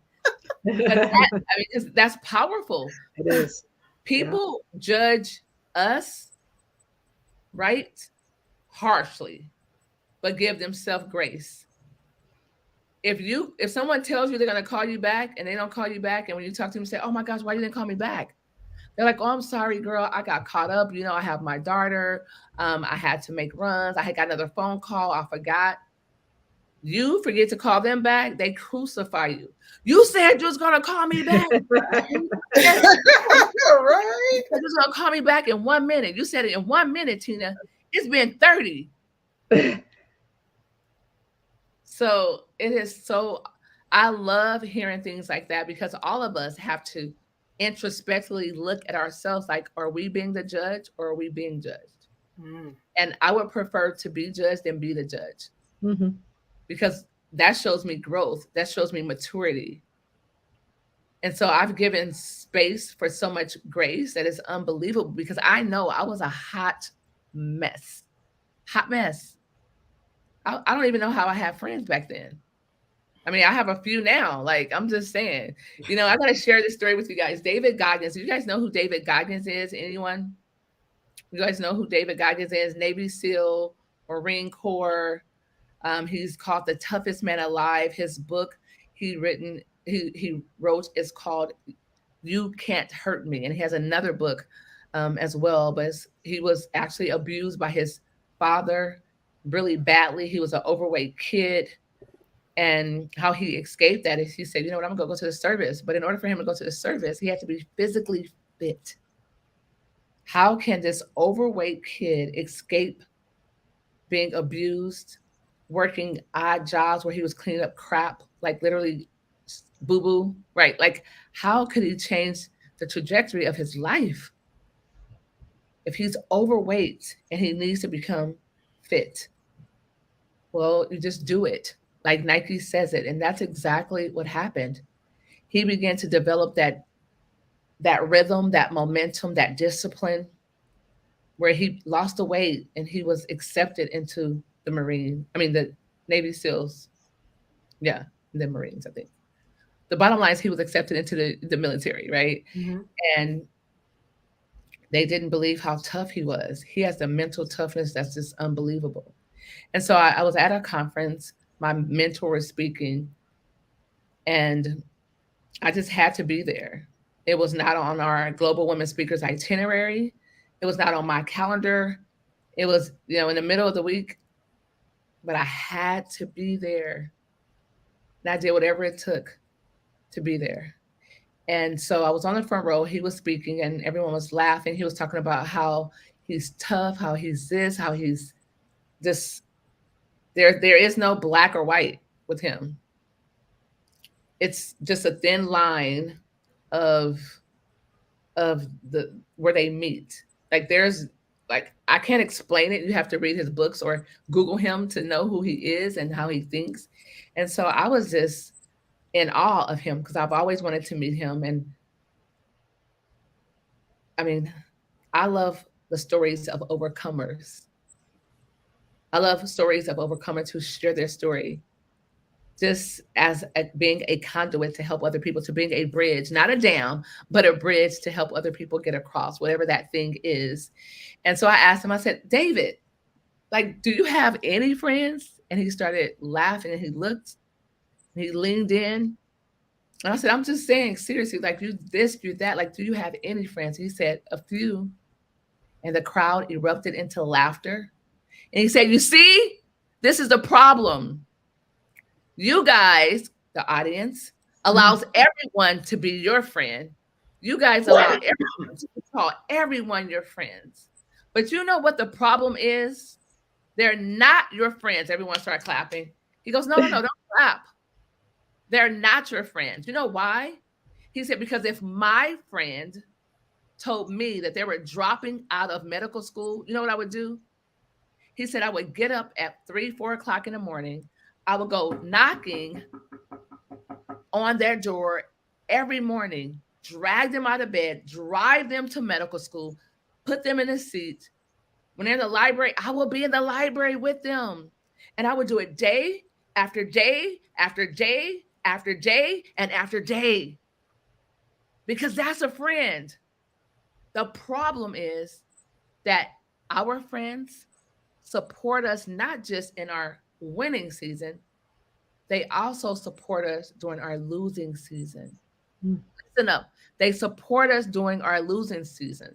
So if Dr. Judy says, you know what, I don't want to be a doctor anymore, I'm not going to go back to work, they're going to say, I understand you worked extremely hard, Dr. Judy. You shouldn't go back there. They take advantage of you, they abuse you. Stop being a doctor. And I would support Dr. Judy giving up on her dream, making a long-term decision on temporary emotion. I would allow her to quit. And I would call her and check on her. I'll go pick her up. We'll go to lunch. We'll do a petty medi. We'll do all of those things, but that is not what a friend is supposed to do.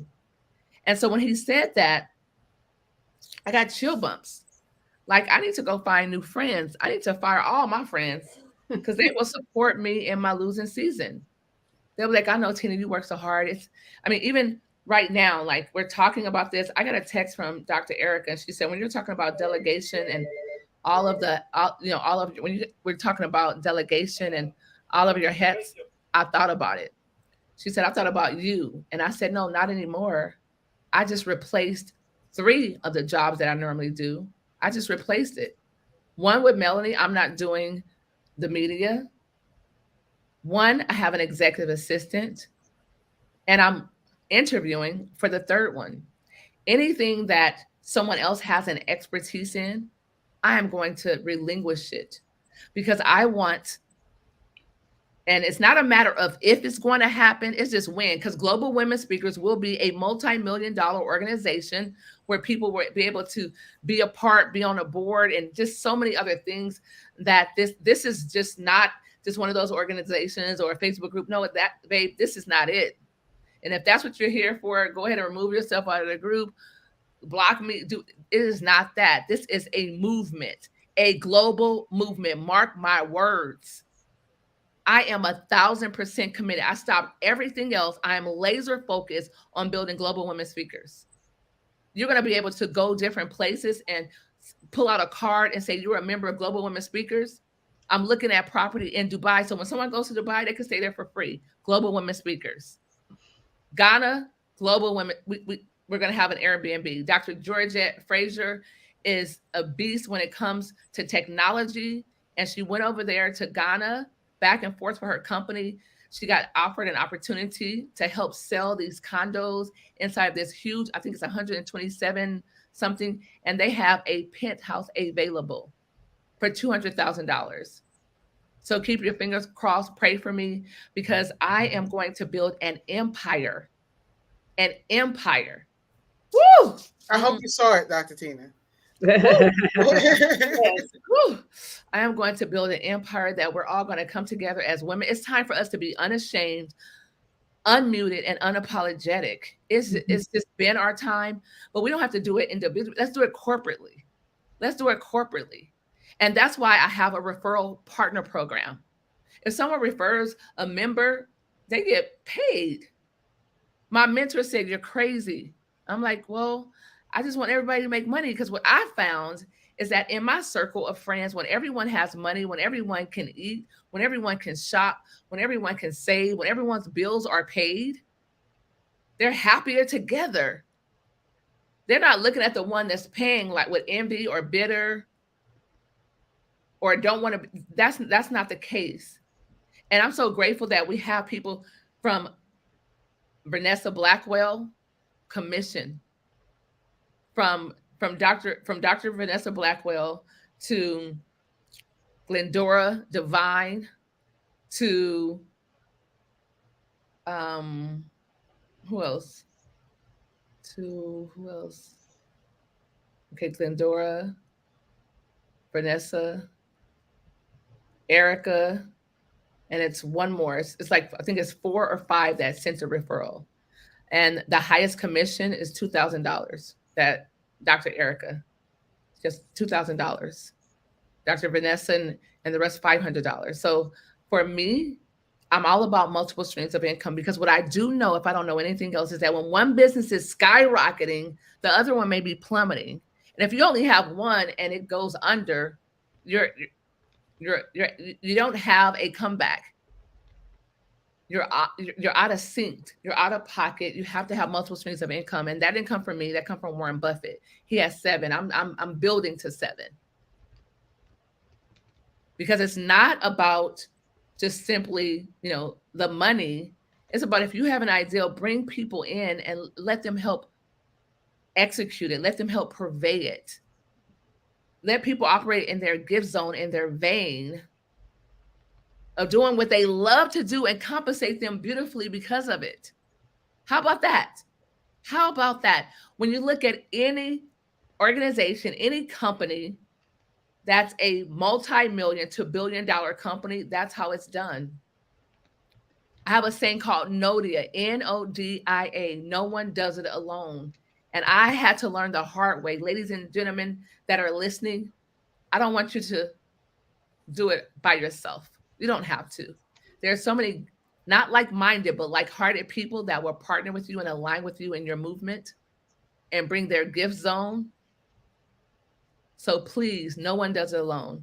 So I went off on a tangent. I don't even know what we was talking about, but I hope that was some good stuff and you guys got value from it. Matter of fact, let's see. Dr. Judy, out of all the things that I just said, is there one thing that resonated, one thing that you object to and you have a different perspective about, or something that you agreed about? So Dr. Judy, over to you. You know what? It's funny because this was from before when you said you don't believe in balance, and I was like, but you do. But you have balance. For you, this is what your life is about, right? And you love it, and you have fun doing it. And you know how somebody says when you're having fun at work, you're not really working anymore. You're not working a day. This is what you do, and that's exactly what I mean by life balance. And then when people hear balance, they start to think, well, no, there's never really any balance. So I understand what you're saying, because some weeks are going to be over here, but then you take it back, and some weeks you'll get back here, and some weeks you'll be this way again, but you get back here. Nothing sustained where you're lopsided or falling to the ground the entire time. For you, that's balance. It's bringing you joy. It's bringing what you're doing. So that's my objection. But I just wrote down Nodia.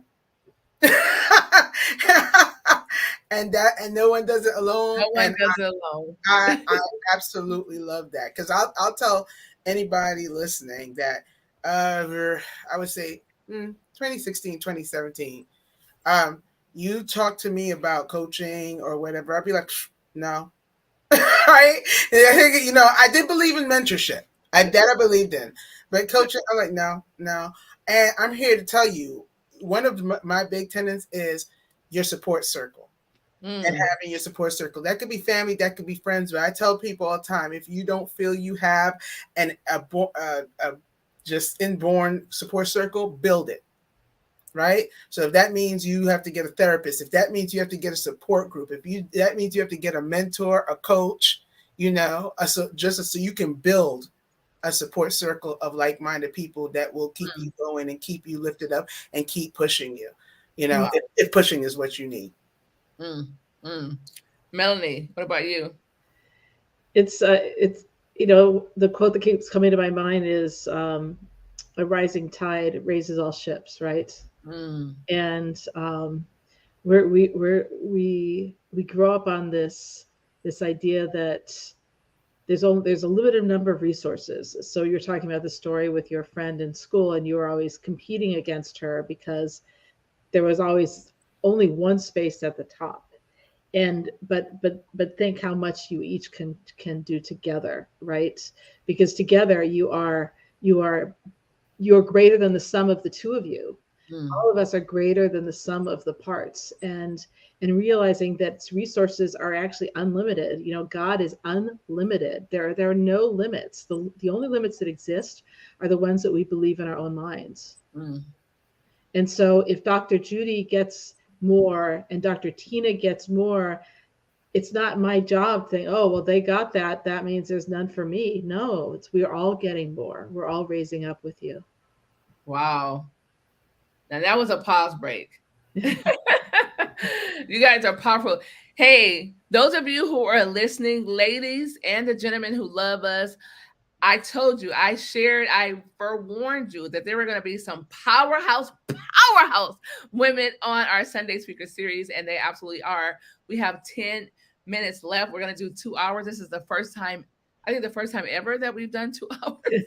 But like normally, like we keep going, and I have people saying, "Hey, we have Dr. Erica Lane. She's called the Money Manager. She is a beast when it comes to managing money." And she's like, "Do you need me? Can I get on?" And I'm like, "We can do next week."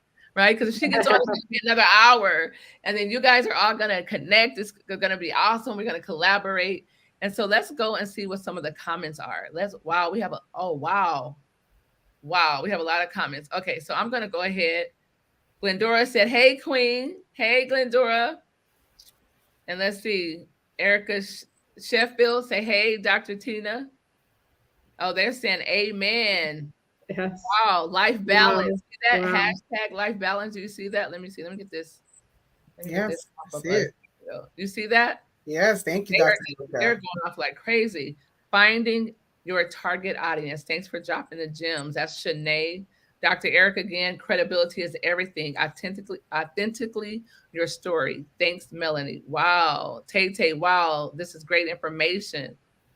Shanae is laughing. We said something on that point. So replay, go to where she started laughing, and that was funny, but we'll laugh right now. This is so awesome. I love it. Right for us. Yeah, Melanie, I'm pretty sure she was saying right for us or the name of the thing. I can't see your screen. Oh, she couldn't see your screen. Okay, blogs and SEO enhanced. Yes. Shanae said dividends. There we go. Very nice. Dora said dividends. Dr. Erica, dividends. Love it. Thank you, Melanie. Awesome. I love this. A Facebook user. If you are watching this, if you're ever watching anything on StreamYard, especially Sunday Speaker Series, go to StreamYard.com/Facebook so you can get Facebook StreamYard permission to use your Facebook profile and your name. Go to StreamYard.com/Facebook to give StreamYard permission to use your data, which is simply two things: your image and your name from Facebook. Tay said New York. That's awesome. Glendora said yes. Dr. Tina, thanks for the exposure. You're welcome. That's what we do. I love it. She's on her way to Italy and introduced to the opportunity through Global Women Speakers. I love that. Thanks, great sisterhood. Yes, Glendora. Hey there, everyone. Dr. Sharon Arundel. Dr. Sharon literally just had a book launch. It was explosive, and it's a story behind that, but it's so funny because I was supposed to be there. They canceled my flight, and then we totally forgot it was the 4th of July weekend. So literally every single airline, you guys, every flight was sold out. There was nothing that would get me there before her event. Everything was getting me there at midnight or the following day. And so we were laughing because I was like, I'm going to charter a plane. Wow, 79. Yep. Someone says, 7.9. So a 7.9 billion. Billion people. Yeah. Billion. Thank you, Facebook user. Go to StreamYard.com/Facebook and give them permission to use it. Tay said, yes. Okay, yes. Sharon Arundel said collaboration is definitely the key. Glendora said number 20. You see, I don't even know what that was for. That was for the $20. The 20 million. So she get $20? No, when you said $20 to 20 million. Yes, hashtag 20. Okay, see, thank you. Okay. Yeah. Absolutely, Dr. Erica. Okay, it resonates for me as well. Powerful message. That's awesome. Stop talking to yourself in my voice. I love it. Yes, and they were putting it there. Tay, this is awesome. All righty, ladies. Yes, it's a global movement. Absolutely, Dr. Gloria. Speak it. Yes, whoever that is.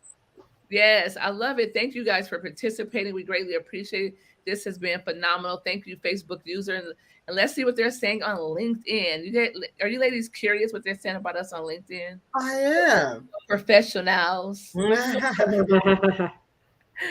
want to see what they're saying. And so while I'm pulling up LinkedIn, Melanie, if you don't mind simply sharing a couple things, and that would be fantastic. I would like to know if you can tell us the different tiers in the media, then that would be great. Like which magazines are tier 1, which are tier 2, and which are tier 3. So it depends on who you ask about tier 1, tier 2, tier 3. So I stopped using those numbers, but you see them around. And so tier 1s are the ones that you like are, your jaws dropping. I need to be in these magazines. I need to be in Forbes. I need to be in Oprah. I need to be in Money Magazine. I need to be in Success Magazine. Tier 2 and 3. It's sort of a vague difference between the two of them. I generally, when I publish people, I'm looking generally to get a domain authority of 50 plus or higher. Domain authority, you can go to Ahrefs. I don't know if there's a chat that I can type in that you guys can see this, Ahrefs. And they have you can Google Ahrefs domain authority, and they will tell you the domain authority. You can check the domain authority of any site that you're looking at. So again, one of the things that I would do is look at those sites that are publishing in your niche, like what your niche is. If it's, again, life balance, I'm not going to say work-life balance because Dr. Judy's looking right at me. Dr. Judy, let me actually add something that I didn't add before. Being a contrarian, whatever you have that sets you apart from other people is really important to get out there in the media. So the fact that you say you don't like work-life balance, your pitches should be, what we should pitch for you is there's no such thing as work-life balance, right? Because you can Google work-life balance, and you probably, I can Google right now. It's going to tell me that it's going to return millions of people that have written about work-life balance, right? I'm just going to Google it right now.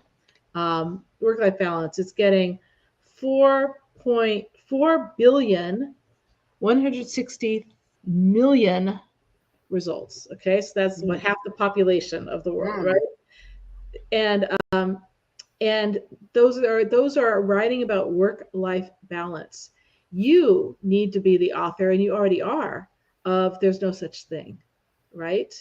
And tell them what your angle is. It's life balance. It's not work-life balance, and let me tell you why, right?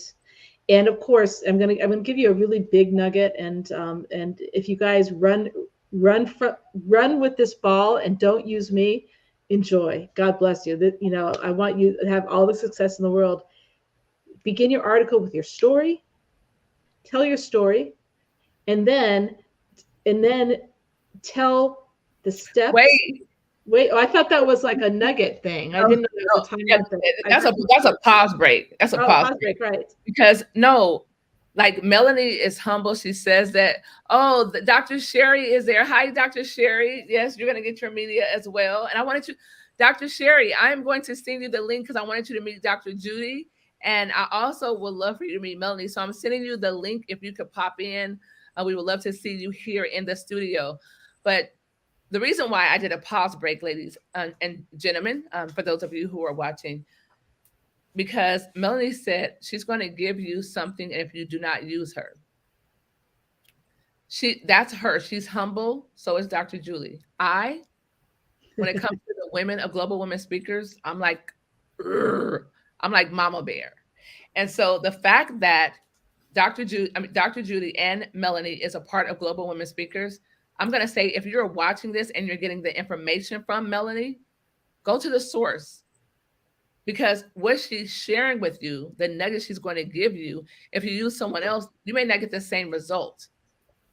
That's just the reality. That's number one. That's true. Number two is, if you are related to me, and when I say related, it's not just biological or blood, but if you're related to me, meaning you're connected to me, you're a Global Women Speaker, you're part of Hottie Body, you're part of our wellness company, you are Um, I coach you. You're part of the six-figure incubator. I've allowed you to come into my circle and be featured. And you're not, if you're attached to me in any capacity, then that is not an option. That is not an option. We have 5 core pillars of Global Women Speakers. 5. One of them is charity. We volunteer for different causes that affect different people, like literally around the globe. We volunteer. Celebrity golf tournaments, food banks, homeless. We volunteer. That's number 1 is charity. Number 2 is culture. Our culture is helping each other. Melanie said helping other people rise or elevate or supporting. It's culture. That is our culture. Our culture is to see a need and fill it without even being asked. That's our culture. Our culture is spending money with each other. That's our culture. Our culture is not giddy, messy, back. That's not our culture. Our culture is communication. Number 3, community. This is our community, so we will use Melanie. This is our community. If you need something, you can come to your community and say, hey, listen, I need to do this, but I don't know how. We will show you how. We will tell you how. If you reach out to any Global Women Speaker, that is the culture.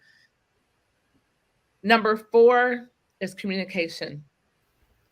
It's extremely important. Communication will tear down countries. It will break up a marriage. The lack of communication will destroy everything. Because then you get in your mind and you start to assume, you start to talk to yourself in my voice or in someone else's voice. There you go. The lack of communication would do all of those things.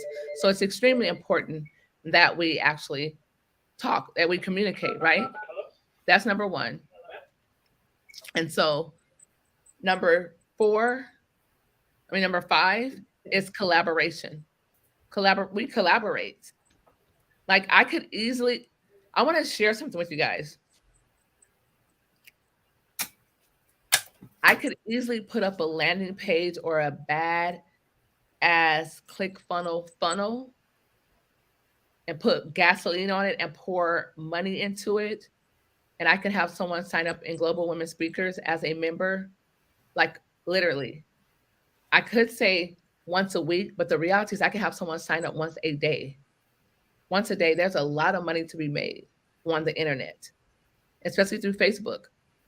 Matter of fact, I have another saying that if you're not making money on Facebook, it's wastebook.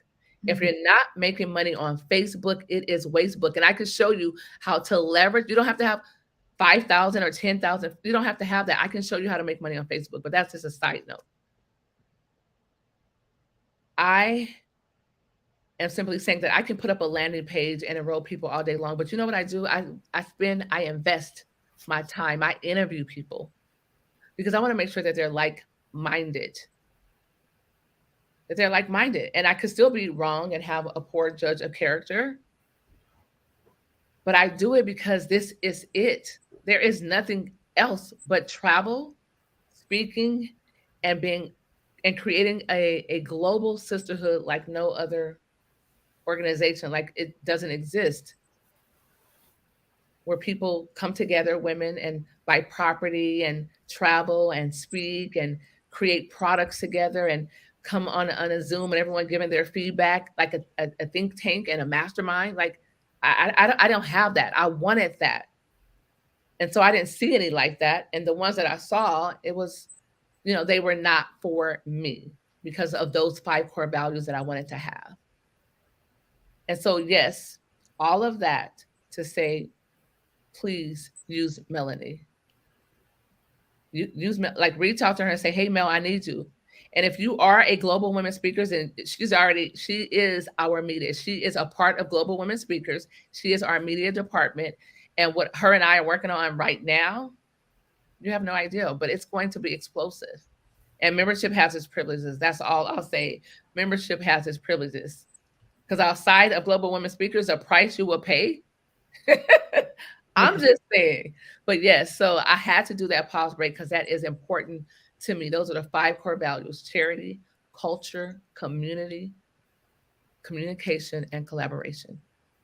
And so in all of those, it's a common thread. And so that means that you will take the information from Sunday Speaker Series sponsored by Global Women Speakers, and you would use it, and you would reach out to Dr. Judy, you would reach out to Melanie. So yeah, so I'm gonna pop back out, but I had to pop back in for that pause break. So yes, that is not an option. That is absolutely not an option. So with that being said, Melanie, I'm gonna turn the floor back over to you. Right, I got a little emotional. I had to come in like.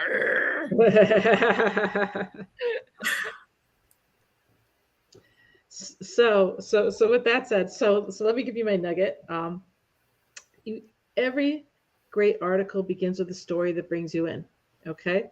Every great teaching. I mean, I'm a teacher. We're all teachers. We teach others. It's the stories that we remember. It's the stories that bring us in. And so and articles are the same thing. You want to bring people in with a story of maybe a challenge that you had, and how you overcame that challenge, and that the how you overcame that challenge are the steps that you're teaching. Because I do believe that everything, and we've talked about this during this talk today, everything needs takeaways. Because why are people, our time is so gosh darn precious. We're not just reading stories to read stories. I mean, unless it's written really well, and that we call that fiction, or even nonfiction, we read that for entertainment. But if we're reading a magazine article, we're reading it to get that nugget, just like you're listening today for that nugget. And so we want to start with our story, bring people into the story, provide the nuggets of the steps that we took to get from where we were to where we are now. Okay. And then we turn at the end of the article to that story of a new us. I wrote this piece on Medium. It got very popular. It was how Pixar uses storytelling, and how we can use that to write better articles. And so I used as my example, I don't know how many of you have seen Finding Nemo, the movie Finding Nemo.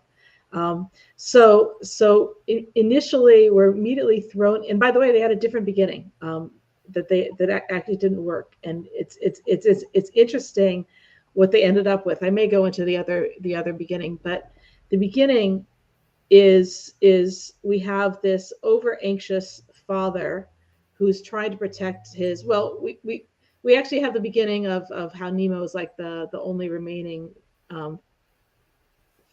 roe fish. I don't know what baby fish left. I'm sure that's not the right term. I've got all these scientific people around me. Baby fish, guppy. I don't know. And how he got to be that way. And we have a very overzealous father, overprotective father. But we know why he's overprotective and overzealous, but he's not allowing his son to be.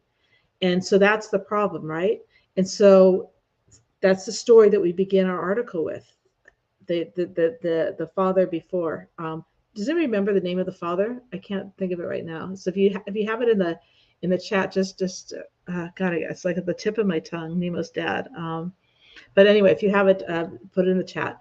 And so he's overly protective to the point that he's strangling his son in a way, in a figurative way. And then he goes through this whole process of finding his son. That's the steps of your article. That's your giveaway, right? All those steps of the story.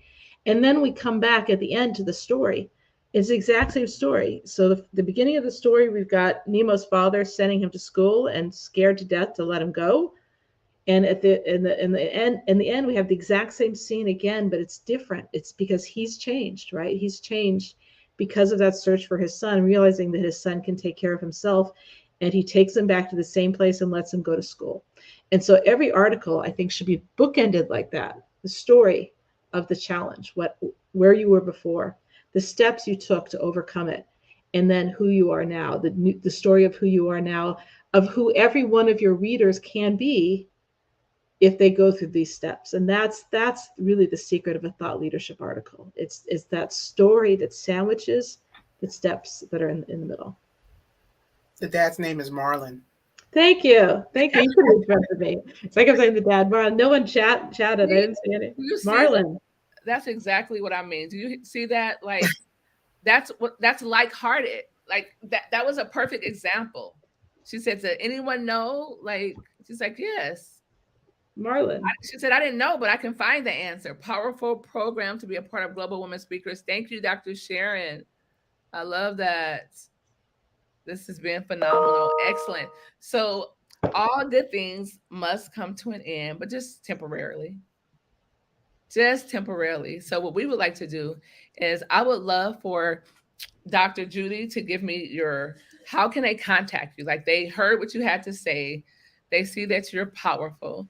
They know that you are like-hearted. They know that you would get them what they need, just like Melanie needed to know the father of Nemo. You went and found that. And you're resourceful. So please give me your website. Just give me something so I can blast it and have it on our screen. So Dr. Judy, give me something. How can they get in contact with you? So you can find me at my website at judywrightmd.com. And on LinkedIn, you can find me at Judy Wright MD. Right. So on LinkedIn, so the whole LinkedIn address, linkedin.com/n/Judy Wright MD. I make it easy for everybody to find me. You can also find me on Instagram at Is this correct? JudyWrightMD.com. Is that correct? That would be correct.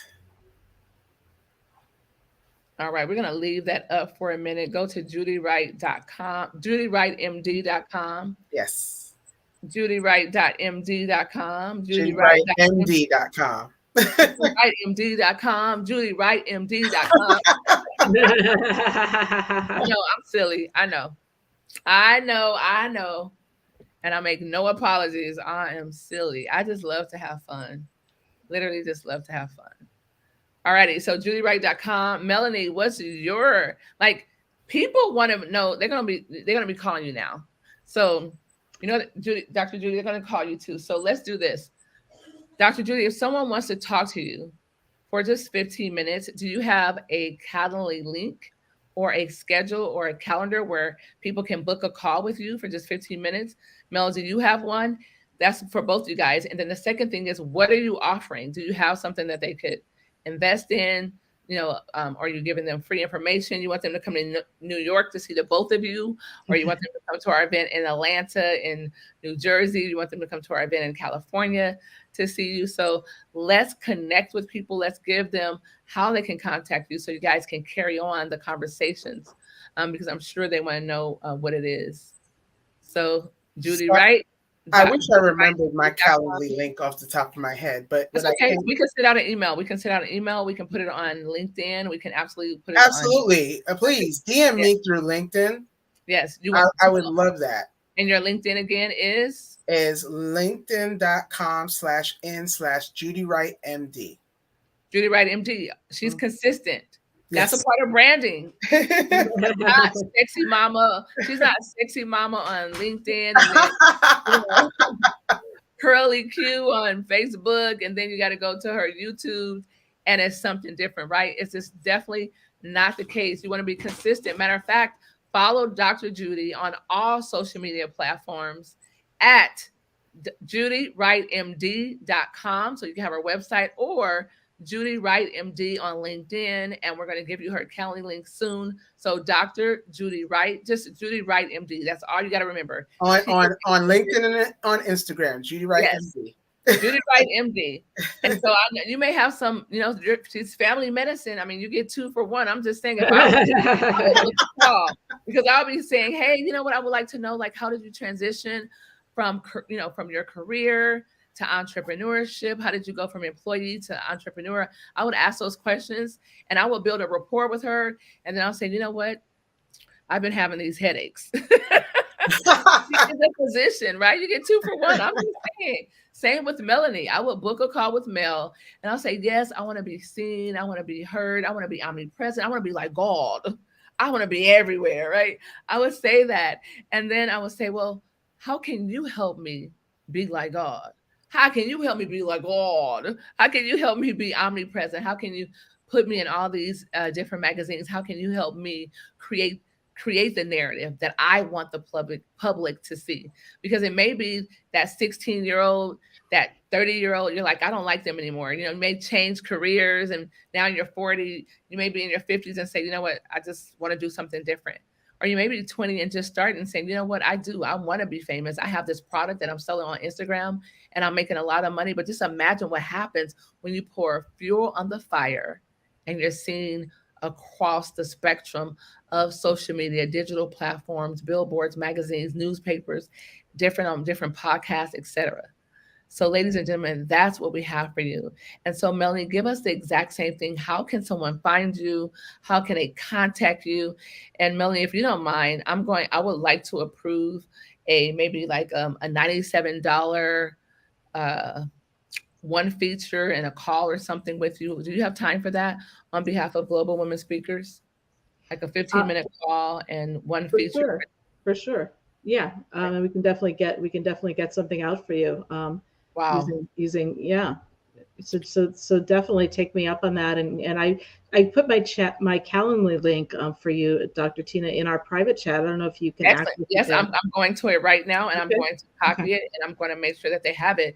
And so, talk about being like-hearted. She didn't say, let me think about it. She didn't say, well, you and I can talk about it offline, make it sound secretive and private. She said, sure, we can do that. And so we're going to post her link. And so, as she said before, she knows you guys are going to use her. So make sure you do exactly that. That was her words. She's like, I know they're going to use me. So that was yes. So how to reach me? So I've got as you're posting that, I have very exciting news. I've been working on branding myself. I have a new website coming out this week, and it's not there yet, but it's called Upfluential. Upfluential. I love that. Becoming an influencer for good. So many people are influencers, but they're perhaps only interested in making money or getting followers, etc. This is Upfluential. It's all these services to help you become an influencer for good. So under this brand, of course, I'm still doing my PR, but I'm also ghostwriting books for people. Upfluent, you just remove the C. Typo. You know what that means? That means I need glasses. But that makes sense because influencer has a C there. Yeah, Upfluential, right? Without the C. So it's going to come out this week. And we're writing books for you, giving a book giveaway funnel, creating that. We have a guaranteed TEDx talk. If you're interested in a TEDx talk, we've got podcasts. We've got a podcast on entrepreneur.com magazine. We've got all of these things that we're offering: social media posting and blog writing. It? Oh, still the C is still there. Still got the C. Still got the C. I guess that makes sense. Influencer would have a C. Upfluential, or influential is a T, right? Influential. She's working on that behind the scenes, and so generally what I offer is a whole package of getting people seen. It's all about people who are doing good work deserve to be seen, not deserve to be seen. That's a terrible verb. Need to be seen. Yes. Because if you are, can you imagine? Martin Luther King didn't have an audience. Wow. What would he have done without an audience? Wow. What would he have been able to influence if he didn't attract millions of people behind him? Nothing. So you've got your word, you've got your content, your word, who you are, amazing stuff, but without the audience, it goes nowhere. And so I'm really there about and take it. I'm a person who's always behind the scenes, and so this is my evolution as well as yours. We're doing this together. How do you become an influencer? How do you influence the world for good? And so there are a lot of offerings there. So until that comes up this week, the best way to reach me is either on this Calendly link, set up a time to talk to me, and also on LinkedIn. It's Melanie-Fine. Okay, and so Melanie-Fine. But I want to some things that you did not say. So I'm gonna we were gonna get off like 20 minutes ago. Do you guys see what happens? You guys see what happens? See, like that's why we don't say a time.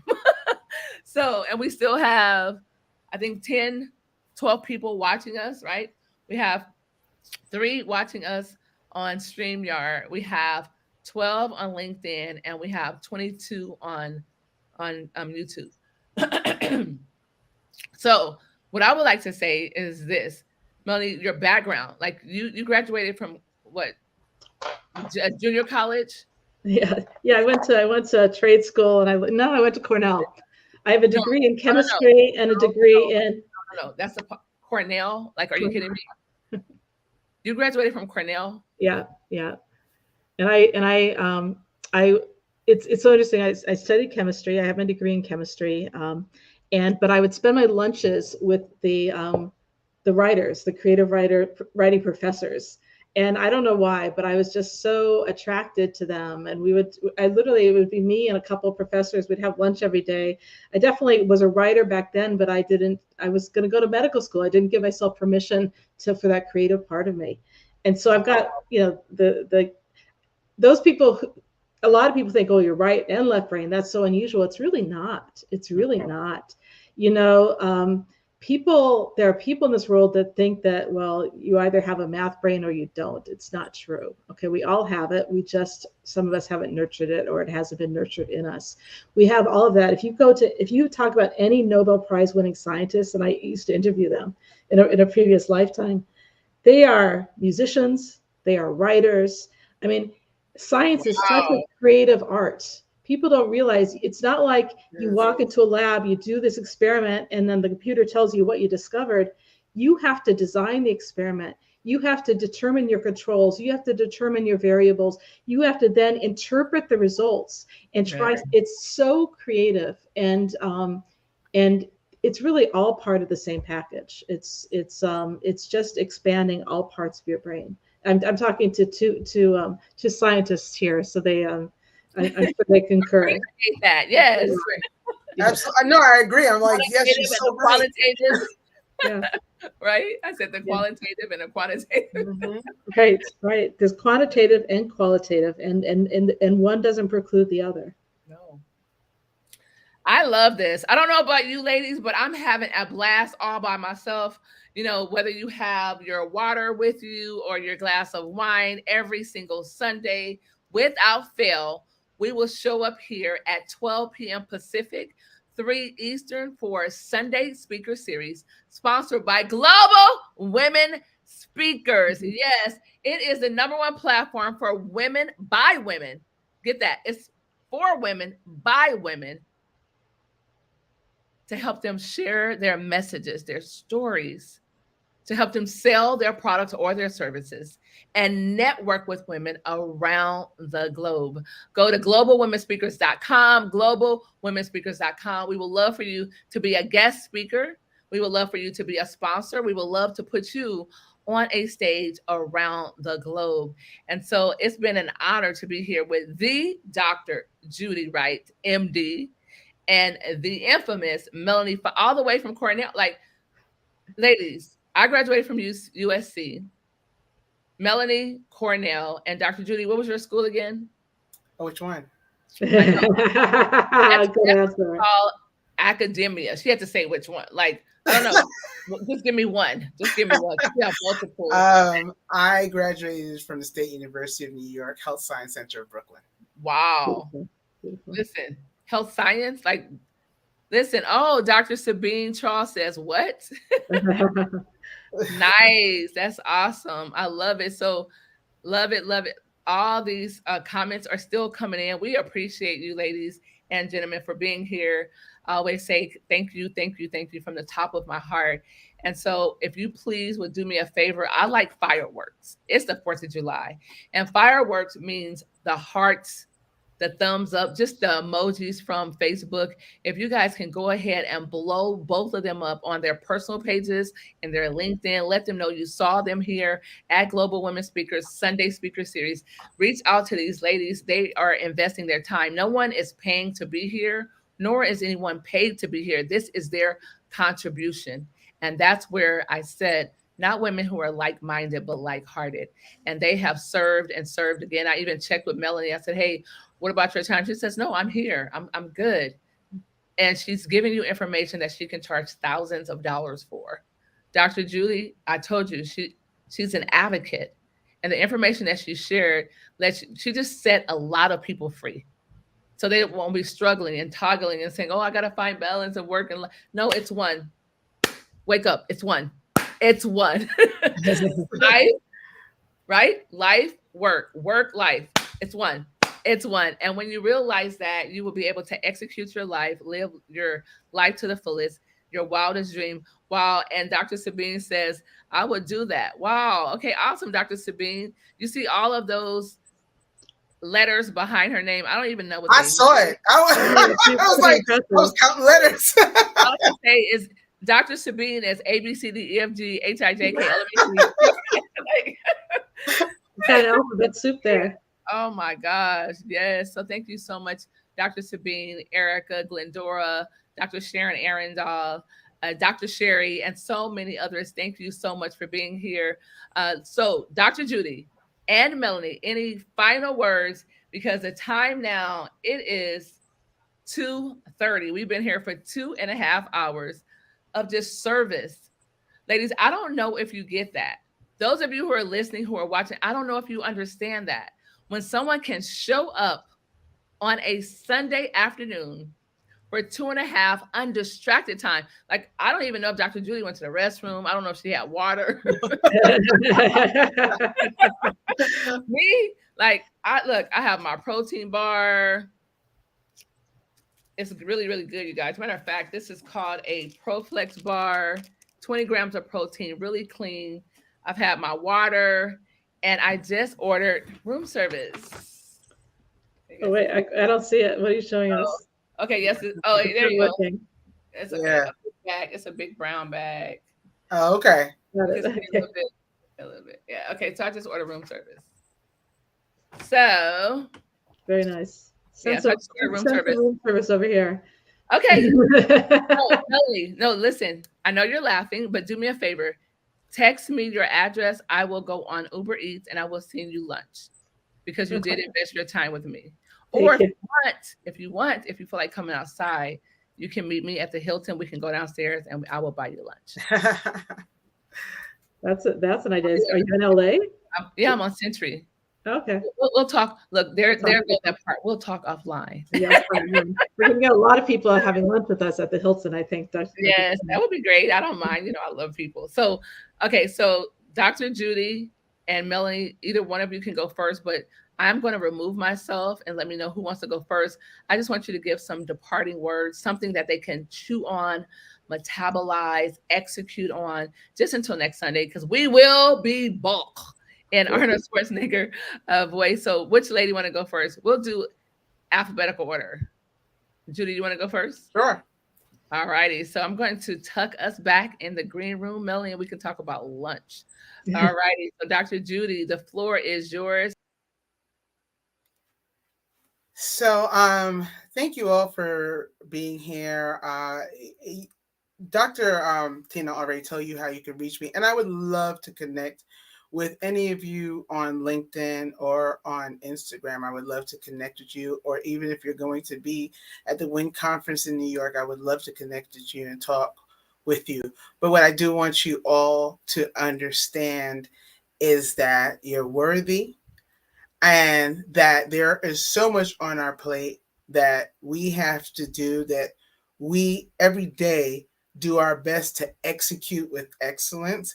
And sometimes it can get really hard to do that solely because we don't have balance and we don't maintain balance. We may gain it and we don't maintain balance, or we don't maintain boundaries, or we are not taking care of ourselves, right? So self-care is a big piece. And there comes a point where you have to make sure that you are a priority, that you are gaining and maintaining that balance, and you're taking care of yourself before you can take care of other people. I don't want to see anyone here crash and burn. And that's what I'm about, right? Because we have so much to give, and there's so much excellence among us as women, and yet we start to see ourselves pull out and pull back because we don't know how. We're constantly juggling these balls and we don't know how to keep them in the air, and we see ourselves pull back from that excellence. And what I want is no more pulling back from that excellence. And that excellence and what we define the success is what we define success as, not anyone else. So that is what I'm here to help and encourage professional women to do. And I would love to talk to anybody that wants to, and connect with anybody that wants to connect with me on LinkedIn and on Instagram. And I appreciate you all being here today. And thank you, Dr. Tina. Woo! Yes, thank you. Thank you for being here. Thank you for your contribution. Thank you for being selfless because you took your time away from your children. You took your time away from your husband. You took your time away from your community and you took your time away from yourself and you contributed here and made a huge deposit that we will never forget. So I thank you, Dr. Judy, for being here on behalf of Global Women Speakers, on behalf of Tina D. Lewis, the bottom line queen, and on behalf of each and every person that showed up, that will show up and watch the replay. Thank you, Dr. Judy. Mwah. I'll see you backstage. Yes. All right, next, and listen, we're going to bring up Melanie because Melanie has something she would like to share. So, Melanie, with that said, Judy and I are going to go to the back. I'm going to take a bite of whatever I got in this bag. Go ahead and take it away. So, with that being said, there I am. So, I guess my number one takeaway for you is to do something and do it consistently. And so, what that is, something in your content. Social media is great. I also help people with their posting with social media, but it's do something to get your content out there on a regular basis where it's going to be seen by third parties who are going to help raise you up. Because again, a thought leader without an audience is not really a leader. Unless you have people who are listening to you and following you, even disagreeing with you, that's fine. As long as people are listening to you and following you, you can make a difference. Without that audience, you can't make a difference. You can't you can't even skim a rock in an empty lake. So please start telling people about yourself. Start putting yourself out there. Create a content plan, whether it's getting in media regularly, whether it's building up your blog. Give people the chance to find you. Get on podcasts, be seen. Don't be afraid to be seen because we're all looking for that. And the fear of being seen, you have to look at it in this context of, there's someone who needs your message. And so what's more important? Is it more important to hide behind a fear of, if I do a podcast, I might say something wrong, or a lot of people don't want to be seen on video, right? And they so they'll not record, and so we have these fears that hold us back, or maybe we're too humble. We don't want to be bragging. We don't want to be braggadocious. I get that. I struggle with that myself. But the problem is, by doing that, we're cheating others of what we have to offer them. We're cheating others of our message. We're cheating others of what they could gain from us. We're actually cutting. It's not cutting ourselves off. We're cutting them off from the lifeline they may need, because different people respond to different people. Your person could hear the same thing from 3 other people and not hear it. And when you say it, they hear it because you've connected in some kind of vibe, some kind of emotional way, or it's just the way that you explain it. Or maybe it was just the right time that they could hear it. You need to be that person, and please stop stifling yourself. Let yourself be an influencer for good. Let yourself be influential. Be someone out there. Take the stance. If you're thinking about, well, should I go live on Facebook? I'm going to garble my words, so let me not do that. Go do it. Go do it. You know what? You can actually delete it afterwards. So I hope you don't. I hope you don't, because people need to see us in our not perfect states as well. Get out there. Get media attention. Get on podcasts. Write articles. Build up your blog. Great things will happen if you allow yourself to be seen. And so my advice to you is be seen. You're ready now. You don't have to have the perfect website. You don't have to have the perfect social media. It's time for you to be seen. The sooner that you're seen, the sooner the people who need you can find you.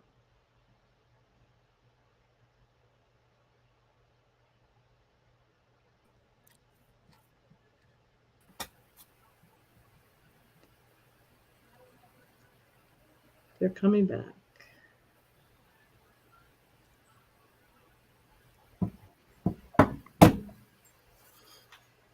Oh, we're coming back. I'm back. You're back. I think Dr. Tina is enjoying her lunch, Yes, yes. her room service.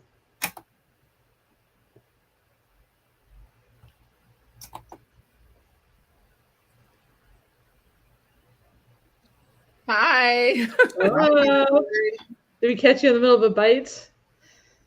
I actually did. That's what I figured. I cannot say I did not. It was a great bite. And then as soon as you were done, I was like,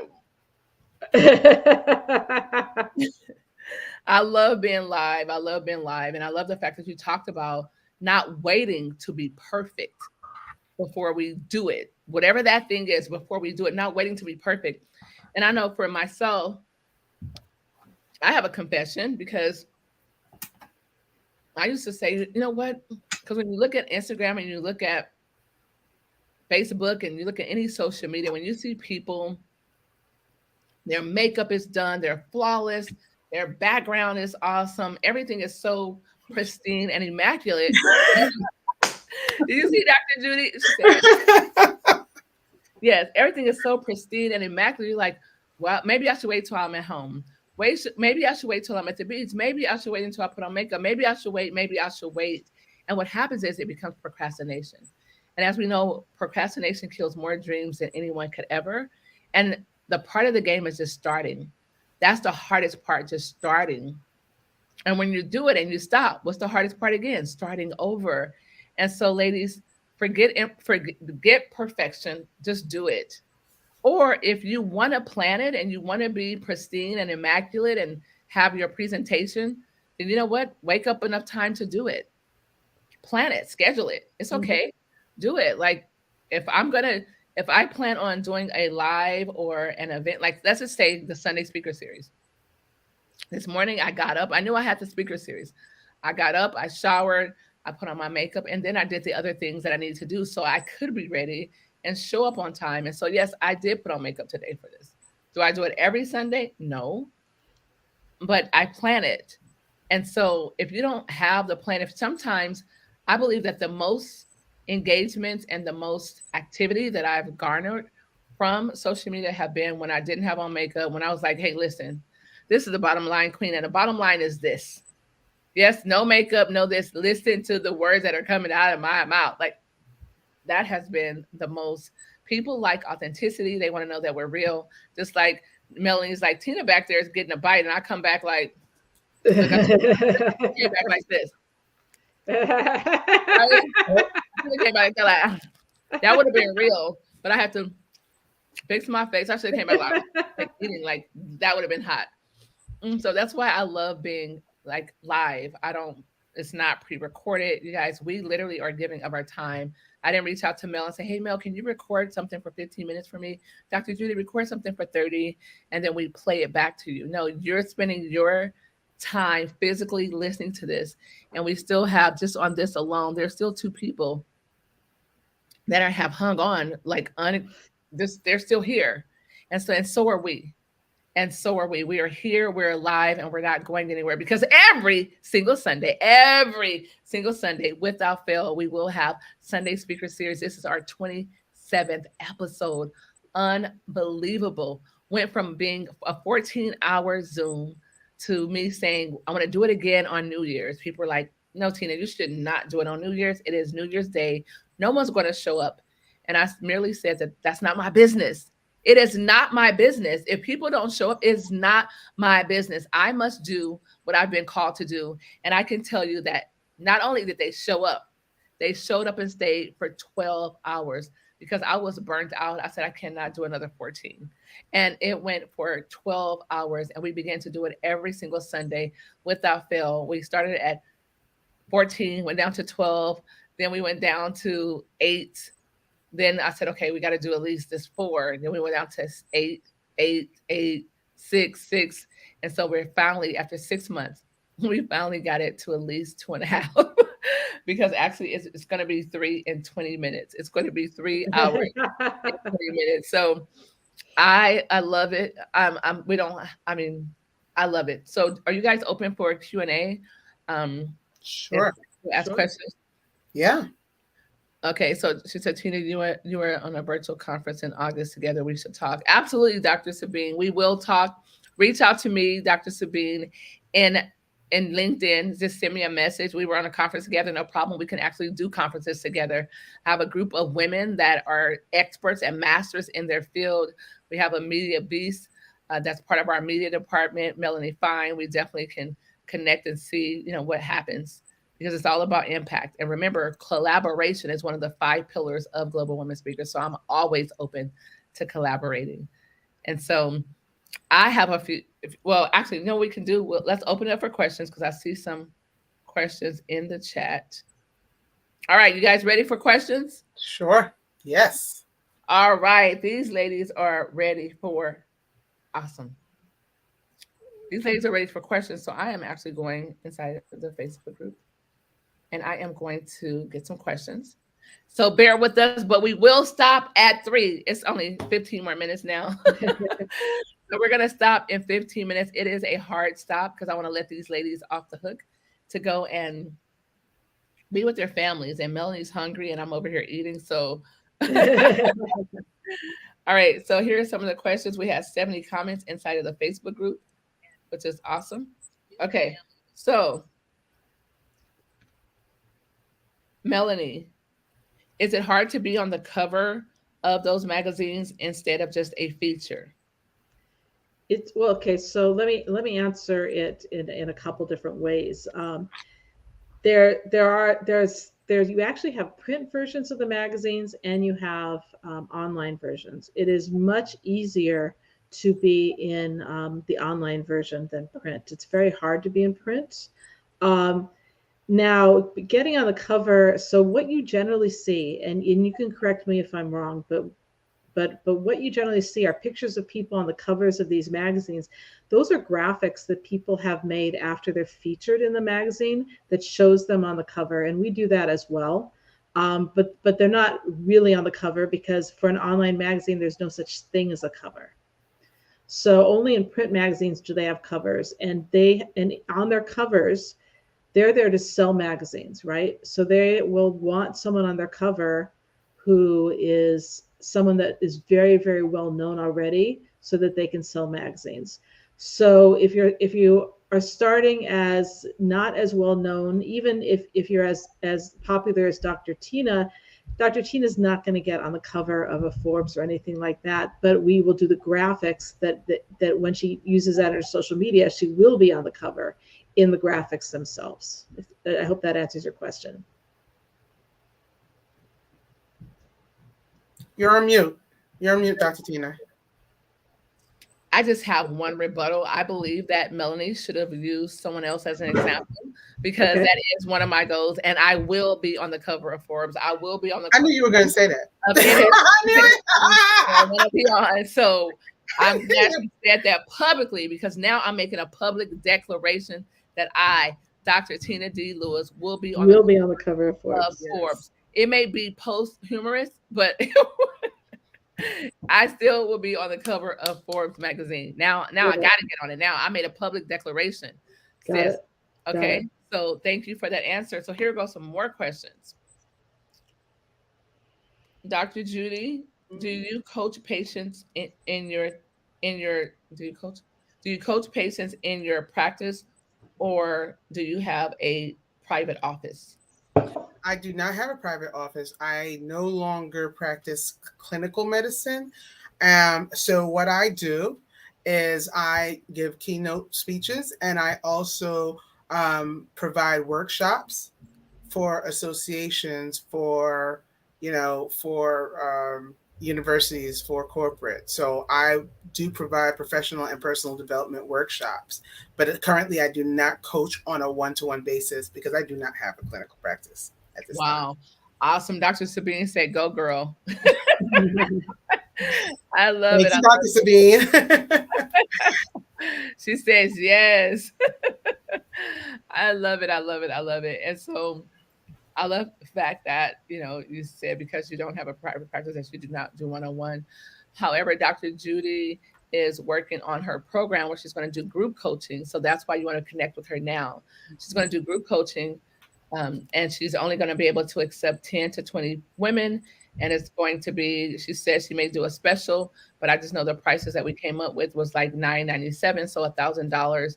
She's only going to be able to accept 10 to 20 because she wants to be able to give freely of her time. I know she didn't want us to announce that today, but make sure you connect it with Dr. Judy because listen, she barely has enough time for herself. She barely has enough time to be here on Sunday Speaker Series, but she's here. And so she's going to do group coaching, even if it's at $97 or $997. It does not matter. You need to be in the building because what she has to deliver, are you kidding me?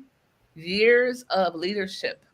She is not a physician solo. She is a physician over physician. So she has leadership. She has, listen, knowledge, she has discipline, she has perseverance, she has bulldog tenacity that if Dr. Julie wants it, it's going to happen. But most importantly, she has a heart where she supports women around the globe. And we are no different. So it's an honor to have Dr. Judy as an ultimate member of Global Women Speakers. So Dr. Judy, thank you so much for joining us. Thank you for saying, hey, I'm going to plant my hat. I want to be a part of the movement. To you and Melanie, I am absolutely humbled. So what I would like to do now, we have 10 minutes. Well, we have 14 minutes, actually. No, we don't. Yes, we do. We have 14 minutes. Okay, so in the 14 minutes, I would like for you guys to ask me some questions so that I can answer it. And then what we'll do is we'll close out with allowing people to be a part of Global Women Speakers, to be seen in their media, to have a coach and a mentor that cares about them, that supports them without them even knowing it, Dr. Judy Wright, or that's someone that can help them in their leadership, Dr. Judy, because I see you as, a best kept secret in the leadership industry. You oversee Molina Healthcare. That is not an easy feat. And for you to be a woman leading that on, I mean, that's powerful within itself. And so that's really important to me. But it shows that you're smart. It shows that you have leadership. It shows that you make quick decisions. And they put you over all the executives, including the physicians who are saving lives. And I believe that is because you are one. Because you are one. And so I applaud you on it. Not only that, can I get a drum roll, Melanie? Can I get a drum roll?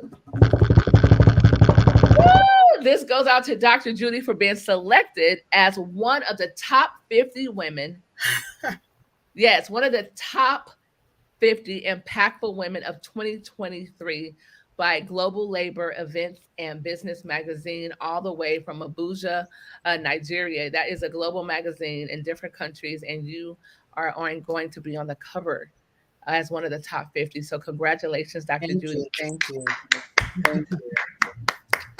I love that. I'm a big fan of giving people their flowers while they're alive. Never taught me, like, love on people while they're here, show that you appreciate them while they're here. Because when you go, not that you can, but you won't feel guilty.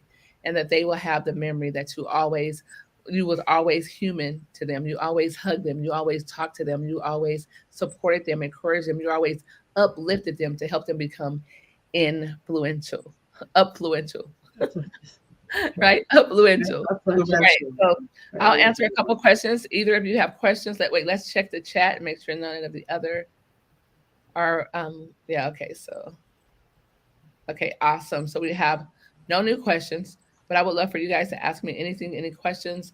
I can answer them, and then we'll close out so we can be prompt and let you guys go to your respective places.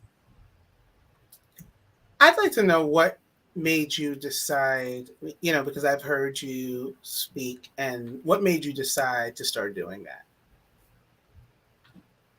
So what made me decide to speak? Is that the question? Yeah. Mm-hmm. Okay. So I don't think I made the decision to speak. I think speaking chose me, sort of, because everyone would hear my story, how my mom was in a near-fatal car accident. She was in a body cast. She was, we lost everything from living in the projects to food stamps, welfare, just being in an environment that was horrible. And it took me a while to realize that it was horrible because it was the norm for me. So me doing all of that, people would say, oh my gosh, you have a story. Can you come share? Can you come share? Can you come share? and then I would share and I would get excited about it. I would be on a high for not a day, not for weeks, but for months, just basking in that. And when I would retrospectively view it, I'm like, wow, because I can see the people's faces, the audience. Like I'm not shy, as you guys know, but I would see their faces light up and I would see something quicken. I didn't know what it was at the time. I was just going and doing it. They would ask, I would come. They would ask, I would come. And then it became overwhelming where I would say, you know what?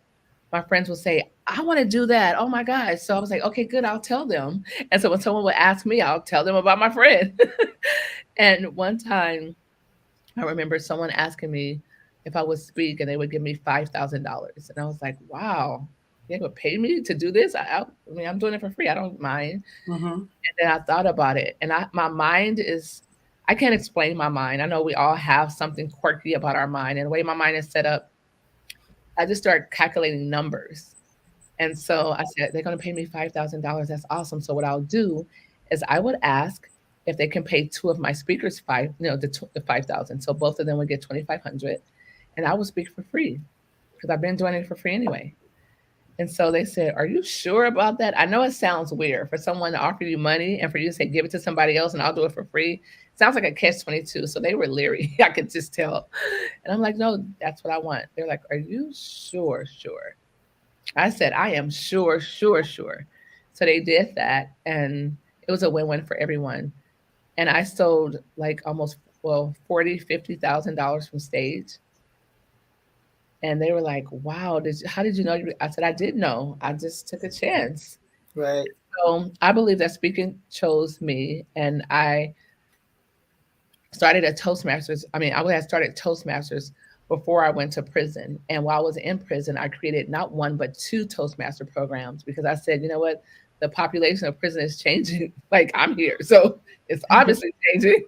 So I want to have a Toastmaster. And they were like, we can't have that in here. I'm like, why not? I read this book and it said that a book that was written by the Department of Corrections that says we could have a Toastmasters. So I wrote a proposal. We got a Toastmasters and they said, well, you got to pay for it. I'm like, okay. There was like, people can't pay. And I said, well, I could pay. And so I was able to pay for some. And then I reached out to all my friends and said, I need you to sponsor an inmate for their Toastmasters fee. And they paid it. And the lady said, okay, whatever, go get, if you don't get 50, then I can't do it because we need at least 20. You have to get 20 people to say they want to be a Toastmaster so you can create a club. I said, sure, no problem. She said, listen, I've seen people like you before coming here. This is not how it's going to work. Nobody wants it. And I went and got 50 names and then it just kept coming and kept coming. So we formed two Toastmasters and it was absolutely amazing. So I believe that through my life experiences, I had multiple stories with multiple messages, impactful, riveting, and sometimes earth shattering to share. And I didn't realize it because I was embarrassed. And so I would bite my tongue. I wouldn't share the things. I wanted the people just to believe that I landed there. Like I landed, in a penthouse overlooking the water. I landed in my Tesla SUV. I landed, being a 6 and 7 figure income earner. I wanted them to believe that that's, I didn't think that other part mattered until I started hearing other people's story. And I'm like, oh, wow. And so I would catch them after they finished talking and say, oh, me too. Oh, me too. Have you ever done that? Like you're at a conference, you hear someone speak and they resonate with you. Right. They're reading your mail. They're like your best friend, like, right? Yeah. And so they come down and you're like, hey, I once experienced that. And so I would always do that. And every single time without fail, they would say, you need to be on stage. I'm like, no, I'm fine. They're like, no, you need to be on stage. You need to share your story and you can impact so many people. I'm like, no, I am impacting them. I have a program called the 6-Figure Incubator. I'm helping them make 6 figures. It was just crazy. And then so that's the long form, but I just believe that speaking chose me. And I think that because we all have a voice, there is no little, there's no little I and big U or big U or big I and little U. I believe that everyone has a story. And until they come to the decision, and I love the word decision because decide comes from that word. And decide, the prefix DE means detour, means to turn away from. Mm-hmm. And the suffix means to kill all other options. And until you decide to make a detour from the thing that is not serving you, from the hustle and bustle of making money, from all of those things and decide to kill all other options and say, this is what I want and this is what I'm going to do, I don't believe that the success would happen. And so I decided that traveling around the world, because I didn't travel when I was a kid. If Right. we can drive there, like I didn't go. And so I traveled once with a girlfriend and we went to, I think it was Mexico or something. And I've always loved planes. I just had never taken a family trip or been on one. I would study them. I wanted to be a pilot. It's just crazy things. I'm like, this defies gravity. How can this scrap metal that's worth tons of weight, how can it defy gravity? How can it stay in the air? I was so curious. I would ask people and they didn't have the right answer. And I would ask scientists. They was like, well, there's something called the law of lift. So I learned about the law of lift.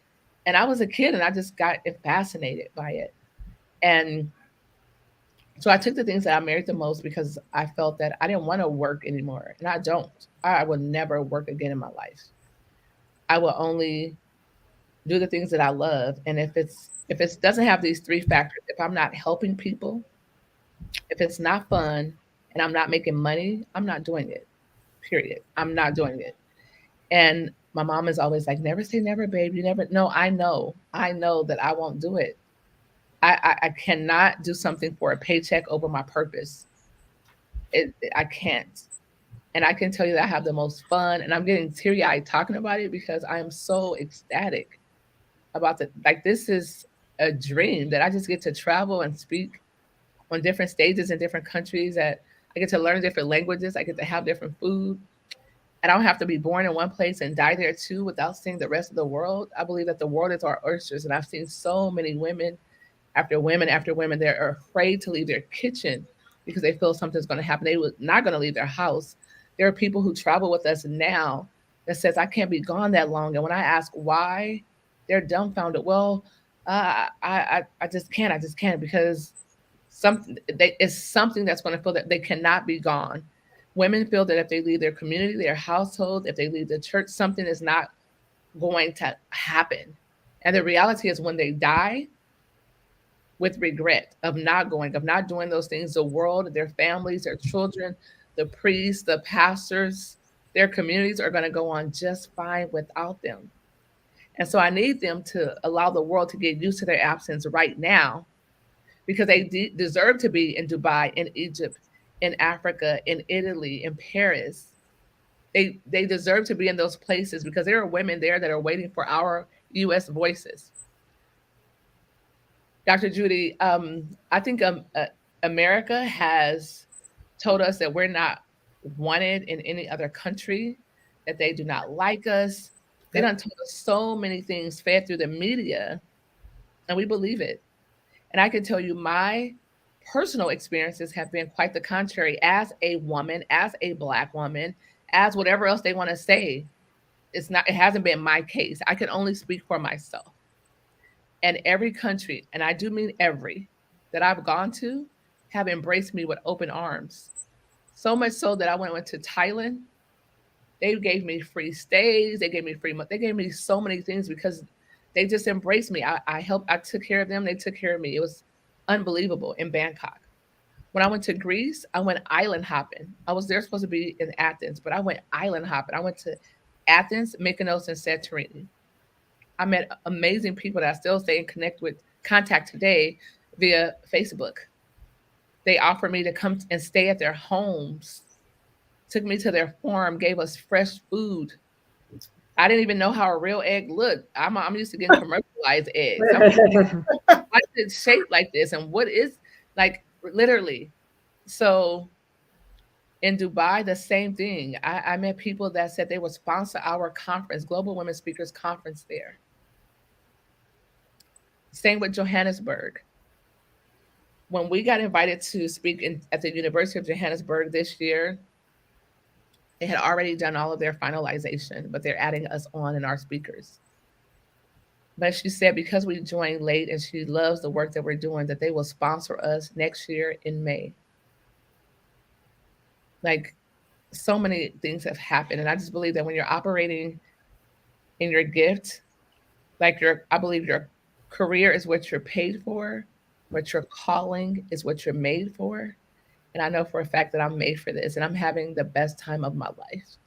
Yeah, now, And see, that was a pause break. Yeah. That was a pause break. Can you repeat that? I said, your career is what you're paid for. Your salary, your career is what you're paid for. But I believe that our calling is what we're made for. And I was made for this. I'm having the time of my life, of my life. And so many people ask questions like, Tina, you got to be still so you can get married. You can't be traveling all over, girl. You got to be still. And I'm like, I'm good. Like, I am so happy. And ladies, I must give a disclaimer. It does not mean that my life is exactly how I want it to be. It doesn't mean that I have everything that my little heart desire. It does not mean those things at all. As some of you who know me know that in the last, like, from January to June, like 6 months, well, actually in a 3 month span, I lost almost 15 to 20 people that were very close to me through deaths. Not to mention one of my best friends being diagnosed with cancer and had a tumor. Like, I could go on, but I'm still operating in my gift zone. And I still wake up happy and ecstatic that I get to do it all over again. Because ladies, I really believe that we can live life in the front row of the roller coaster, or we can live life in the back of the roller coaster. Life is going to happen without my permission. And I just want to be present. I want to be present. I don't want to go into a depression and get out of it 6 months later and be like, wow, I missed out.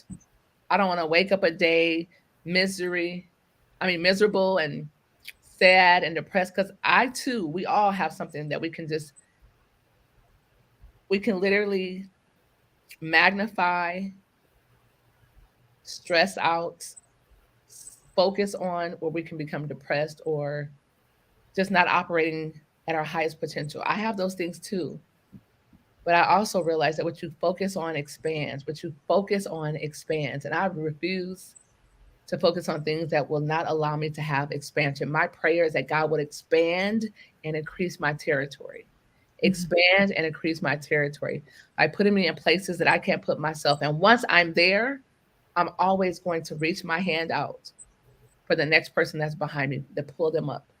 So that's just who I am. I'm always going to empty myself, because if I'm not empty, God can't fill me. If I'm filled, nothing could go in. He's going to go to the next person, and I want it all. So I'm going to make sure that I'm always emptied out, because I want more blessings. I want more miracles. I want more manifestations. I want more money. I want more luxury. I want more, and just feel like I want more. I want it all. And I don't believe it's an either or world. I believe it's an and world. And so speaking called me, and I'm always going to be a voice. I'm going to open my mouth no matter what. I was that girl, that kid that got talked too much in class. I would get an A-U-U. Factory talks too much. Like, she's laughing, you guys, because Melanie is a teacher. A teacher, Melanie, I would get talked too much. And my mom was like, why you can't just be quiet? I was like, I was finished. She said, well, you have to be quiet and let everybody else finish. So I was like, they're taking too long. Like, I didn't understand. And so, yes, so that was a long answer, but I pray that my answer, my words were not just heard but felt, and that people didn't just listen to the words that were coming out of my mouth, but they listened to the music behind the words. Because you can't lead the orchestra unless you turn your back on the crowd. And I've turned my back on the crowd. I don't care what people say. I don't care what they think. What I do know without a shadow of a doubt, that my life is finally in alignment of who I've been predestined and preordained to be. Excellent. That's such a beautiful answer. Yeah. It is. So, Melanie, you have a question? No. I don't think I can top that answer. I think it's sort of, that's, yeah, I don't think we can go, anywhere from there. It's Yeah. about partnership and collaboration. She is a part of Global Women Speakers. She said she don't think we can go any further, and with that answer. And so I'm grateful, because guess what? It's 3:04. We said we're going to had a hard stop. And you see what happens when you put like-hearted women together. If we're just like-minded, somebody will say, Tina, it's almost 3. But we're like-hearted, and we want to give and give and give and give and give. So if you're looking for media, please reach out to Melanie. If you're looking to have a coach that can guide you through your business, through your personal life, a coach that's an advocate for you and only for you, someone who's had the skill set to become a physician and then to supervise physicians and then to say, you know what, I'm done supervising them. Let me open up my business on the side. Let me do this. Let me do that. And her daughter is a genius. She's an artist. She is an artist. And tell them your daughter's name because I want you to say you heard about this artist first on Speaker Series sponsored by Global Women Speakers. So, Judy, what's your daughter's name? Nia Collins. Wow. So Nia Collins is an up and coming artist.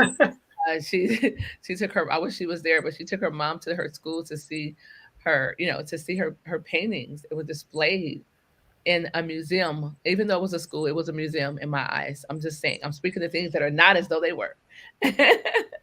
So, with that being said, ladies, let's sign off for now. Let's say bye to our audiences. And before we go though, Melanie and Judy, please give them your contact once again. You can go first, Melanie. Okay, I was looking at your mouth open. So you can definitely reach out to me on LinkedIn, Melanie-Fine, or I think we posted my Calendly link earlier in the chat. There it is. So you can, .com, Calendly.com/mfine/15 minutes. And I would love to speak to you. You can friend me on LinkedIn and ask me any questions, and I'm always there for you. Yes, and you can also find her inside of the Facebook of Global Women Speakers. And you can listen. All I can tell you is this: her last name is Fine for a reason. Make sure that her name is Fine for a reason. I'm just saying, like Melanie Fine, she's going to make sure that you are fine, that it is well with your media. She's going to make sure that you are taken care of. She graduated from Cornell. Listen, chemistry, biology. She was going to go to medical school. But she decided, and I'm so grateful that she did, she decided to allow her love for creativity to overpower what other people wanted her to do, I'm sure. Mm-hmm. Right? Or what they said she should do. And because of that, we have her here with Global Women Speakers. So Melanie, once again, thank you for being here. Dr. Judy, over to you. Hi. So you can find me. So my website is www.judywrightmd.com. And you can also find me on LinkedIn and on Instagram at JudyWrightMD. Awesome. Reach out. Awesome. There's her website right there, JudyWrightMD.com, JudyWrightMD.com. And so, ladies, I just want to say thank you from the top of my heart. I appreciate the both of you. I am so ecstatic about what we're getting ready to do together, because as Melanie, as Dr. Judy said, that we are more powerful together. If you want to go fast, go alone. But if you want to go far, go together. And by embracing the 5 core pillars of Global Women Speakers of the 5 core values of Global Women Speakers, I got tongue tied because you know what, you guys? I am so emotional right now because this movement, it just happened organically. It was not what I planned to do, not what I wanted to do, but it happened organically. And what I realize is that not everyone that starts with you will finish. So people are going to come and people are going to go. But I also know that the right people will stay. And whether people will try to duplicate your business, people will try to destroy your business, some people will try to, and you can fill in the blank because there's so many tries. All I can tell you is that when you're anointed and when you're operating in your purpose and your gift, what God has for you, no one can take away. And I am thoroughly 1,000% committed to making sure that each woman that's aligned with Global Women Speakers, that they win and that they win big. And so thank you, Julie. Thank you, Dr. Judy. Thank you. See, I'm famished. Thank you, Dr. Judy. Thank you, Mel. I appreciate the both of you for being here. It's been an absolute honor. And I just want you to, I know you said it already, but I want you guys to tell them one more time where they can find you, because that's so important to me. That is so important. If someone is listening intently and they forgot to write it down or didn't hear it, if you guys can just say it one last time, I would greatly appreciate it. I would love for you to connect with me on LinkedIn. It's the easiest way. Connect with me on LinkedIn or Instagram, and you'll find me at Judy Wright MD. But also, if you want to know more about me, my website is www.judywrightmd.com. Wow, love it. Love Also, that. we have Dr. Sabine said, ladies, thank you for opening your heart to the world. Yes, absolutely. That's exactly why we do what we do. We opened our heart to the world. We didn't hold anything back. And if you know anything about Global Women Speakers, that's just who we are. You guys smile and take a photo. Ready? On a count of three. 1, 2, 3.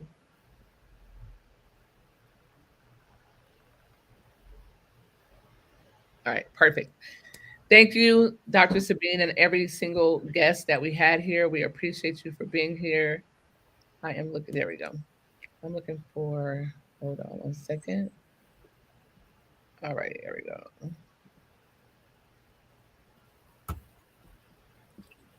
I think is this Dr. Judy or is this, oh, that's Dr. Judy. Dr. Judy, you said you'd rather them connect with you on LinkedIn, right? I would love for them to just reach out, connect with me on LinkedIn. All right, perfect. And so I wanted to make sure that Melanie, and your preference is just so they can have it. Yeah, reach out to me on LinkedIn, Melanie-Fine, easy to find, and you can actually from my LinkedIn you can book a call or connect with me, and we can go from there. Awesome. All right, ladies, thank you so much. I appreciate you for being here. This concludes our session. And so I just want to give you some closing remarks for those of you who are still on the line. I just want to say, like, literally, I am in awe of what Dr. Judy, as well as Melanie, what they shared today, like free, complimentary, like hearted information. And so I just really would like to invite each and every one of you to make sure you follow Dr. Judy, follow Melanie Fine, follow them both on LinkedIn, go to their websites, just tap into them. If anything that they said this afternoon resonated with you, if any of it just struck a chord, or if there's something that you need to be doing that you are not doing yet, the wait is over. What are you waiting for? If not now, when? If not with Melanie or Julie or Global Women Speakers, then with who? If not now, then when? I challenge you to reach out to those ladies, tap into their brain trust, and become exactly who you dreamt that you would be. Yeah, it's possible. I know it's hard. I know you're going. Did you hear my story?